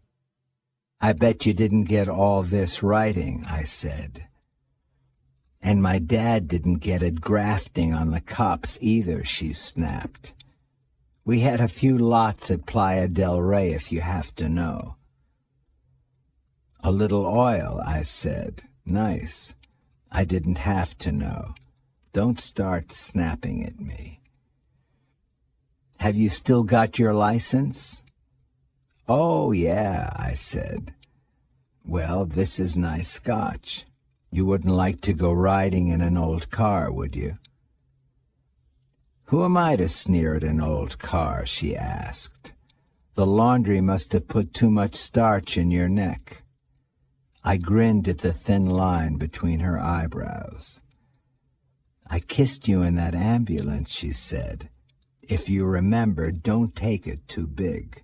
I was just sorry for the way you got your head bashed in." "I'm a career man," I said. "I wouldn't build on anything like that. Let's go riding. I have to see a blonde in Beverly Hills. I owe her a report." She stood up and glared at me. "Oh, the Prendergast woman," she said nastily. "The one with the hollow wooden legs." "They may be hollow," I said. She flushed and tore out of the room and came back in what seemed about 3 seconds with a funny little octagonal hat that had a red button on it and a plaid overcoat with a suede collar and cuffs. "Let's go," she said breathlessly. The Philip Courtney Prendergasts lived on one of those wide, curving streets where the houses seemed to be too close together for their size and the amount of money they represent. A Jap gardener was manicuring a few acres of soft green lawn with the usual contemptuous expression Jap gardeners have. The house had an English slate roof and a porte cochere, some nice imported trees, a trellis with bougainvillea. It was a nice place and not loud. But Beverly Hills is Beverly Hills. So the butler had a wing collar and an accent like Alan Mowbray. He ushered us through zones of silence into a room that was empty at the moment. It had large Chesterfields and lounging chairs done in pale yellow leather and arranged around a fireplace, in front of which, on the glossy but not slippery floor, lay a rug as thin as silk and as old as Aesop's ant. A jet of flowers in the corner, another jet on a low table. Walls of dully painted parchment, silence, comfort, space, coziness. a dash of the very modern and a dash of the very old, a very swell room. Carol Pride sniffed at it. The butler swung half of a leather-covered door, and Mrs. Prendergast came in, pale blue with a hat and bag to match, all ready to go out. Pale blue gloves slapping lightly at a pale blue thigh, a smile, hints of depths in the black eyes, a high color, and even before she spoke, a nice edge. She flung both her hands out at us. Carol Pride managed to miss her share. I squeezed mine. "Gorgeous of you to come," she cried. "How nice to see you both again. I can still taste that whiskey you had in your office. Terrible, wasn't it?" We all sat down. I said, "I didn't really need to take up your time by coming in person, Mrs. Prendergast. Everything turned out all right and you got your beads back." "Yes, that strange man. How curious of him to be what he was. I knew him, too. Did you know that?" "Sukessian? I thought perhaps you knew him," I said. "Oh, yes, quite well. I must owe you a lot of money. And your poor head, how is it?" Carol Pride was sitting close to me. She said tinnily between her teeth, almost to herself, but not quite, "Sawdust and creosote. Even at that, the termites are getting her." I smiled at Mrs. Prendergast, and she returned my smile with an angel on its back. "You don't owe me a nickel," I said. "There was just one thing." "Impossible. I must. But let's have a little scotch, shall we?" She held her bag on her knees, pressed something under the chair, said, "A little scotch and soda, Vernon." She beamed. "Cute, huh? You can't even see the mic. This house is just full of little things like that. Mr. Prendergast loves them. This one talks in the butler's pantry." Carol Pride said, "I bet the one that talks by the chauffeur's bed is cute, too." Mrs. Prendergast didn't hear her. The butler came in with a tray and mixed drinks, handed them around, and went out. Over the rim of her glass, Mrs. Prendergast said, "You were nice not to tell the police I suspected Lynn Paul of being, well, you know, or that I had anything to do with your going to that awful beer parlor. By the way, how did you explain that?" "Easy. I told them Paul told me himself. He was with you, remember?" "But he didn't, of course." I thought her eyes were a little sly now. "He told me practically nothing. That was the whole truth. And of course he didn't tell me he'd been blackmailing you."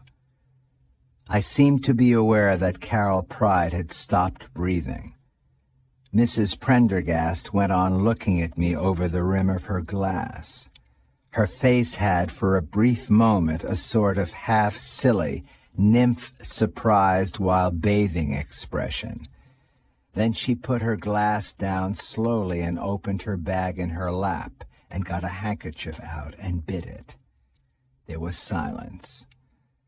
"That," she said in a low voice, "is rather fantastic, isn't it?" I grinned at her coldly. "The police are a lot like the newspapers, Mrs. Prendergast. For one reason and another, they can't use everything they get. But that doesn't make them dumb. Revis isn't dumb. He doesn't really think any more than I do that this Sukessian person was really running a tough jewel heist gang. He couldn't have handled people like Moose Magoon for 5 minutes. They'd have walked all over his face just for exercise. Yet Sukessian did have the necklace. That needs explaining. I think he bought it from Moose Magoon. for the 10 grand payoff supplied by you, and for some other little consideration likely paid in advance to get Moose to pull the job."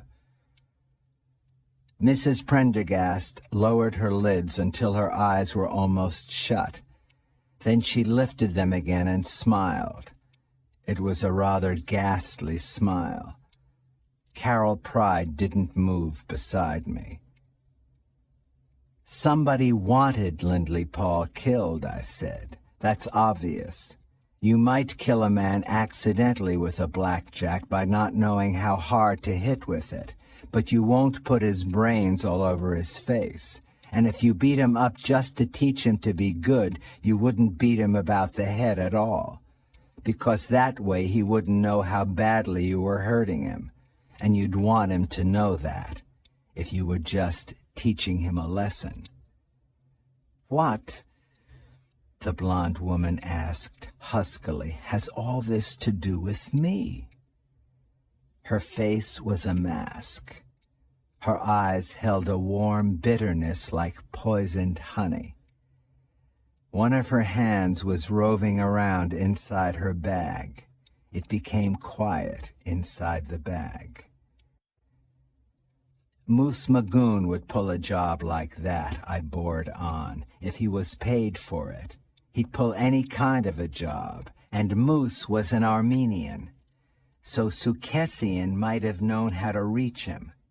And Sukessian was just the type to go skirt simple over a roto queen and be willing to do anything she wanted him to do, even have a man killed. Especially if he was the kind of man who rolled around on floor cushions and maybe even took candid camera photos of his lady friends when they got a little too close to the Garden of Eden. That wouldn't be too hard to understand, would it, Mrs. Prendergast?" "Take a drink," Carol Pride said icily. "You're drooling. You don't have to tell this baby she's a tramp. She knows it. But how the hell could anybody blackmail her? You've got to have a reputation to be blackmailed." "Shut up," I snapped. "The less you've got, the more you'll pay to keep it." I watched the blonde woman's hand move suddenly inside her bag. "Don't bother to pull the gun," I told her. "I know they won't hang you. I just wanted you to know you're not kidding anybody, and that trap in the beer parlor was rigged to finish me off when Sukessian lost his nerve, and that you were the one that sent me in there to get what they had for me. The rest of it's dead wood now." But she pulled the gun out just the same and held it on her pale blue knee and smiled at me. Carol Pride threw a glass at her. She dodged and the gun went off. A slug went softly and politely into the parchment-covered wall, high up, making no more sound than the finger going into a glove. The door opened, and an enormously tall, thin man strolled into the room. "Shoot me," he said. "I'm only your husband." The blonde looked at him. For just a short moment, I thought she might be going to take him up on it. Then she just smiled a little more and put the gun back into her bag and reached for her glass. "Listening in again?" she said dully. "Someday you'll hear something you won't like." The tall, thin man took a leather checkbook out of his pocket and cocked an eyebrow at me and said, "How much will keep you quiet, permanently?" I gawked at him. "You heard what I said in here?" "I think so. The pickup's pretty good this weather. I believe you were accusing my wife of having something to do with somebody's death, was it not?" I kept on gawking at him. "Well, how much do you want?" he snapped. "I won't argue with you. I'm used to blackmailers." "Make it $1 million," I said. And she just took a shot at us. "That'll be 4 bits extra." The blonde laughed crazily, and the laugh turned into a screech and then into a yell. The next thing, she was rolling on the floor, screaming and kicking her legs around. The tall man went over to her quickly and bent down and hit her in the face with his open hand. You could have heard that smack a mile. When he straightened up again, his face was a dusky red and the blonde was lying there sobbing. "I'll show you to the door," he said. "You can call at my office tomorrow." "What for?" I asked, and took my hat. "You'll still be a sap, even at your office." I took Carol Pride's arm and steered her out of the room. We left the house silently. The Jap gardener had just pulled a bit of weed root out of the lawn and was holding it up and sneering at it. We drove away from there, towards the foothills. A red spotlight near the old Beverly Hills Hotel stopped me after a while. I just sat there holding the wheel. The girl beside me didn't move either. She didn't say anything. She just looked straight ahead. "I didn't get the big warm feeling," I said. "I didn't get to smack anybody down. I didn't make it stick." "She probably didn't plan it in cold blood," she whispered. "She just got mad and resentful and somebody sold her an idea. A woman like that takes men and gets tired of them and throws them away, and they go crazy trying to get her back. It might have been just between the two lovers, Paul and Sukessian. But Mr. Magoon played rough."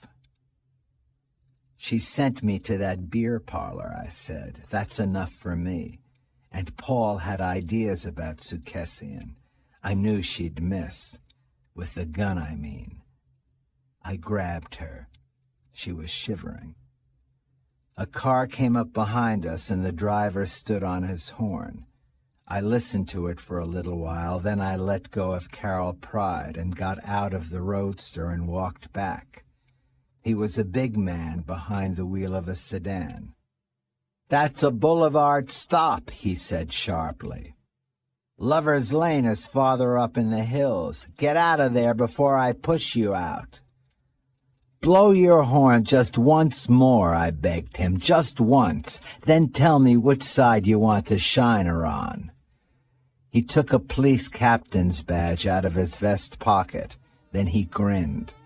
Then we both grinned. It wasn't my day. I got back into the roadster and turned it around and started back toward Santa Monica.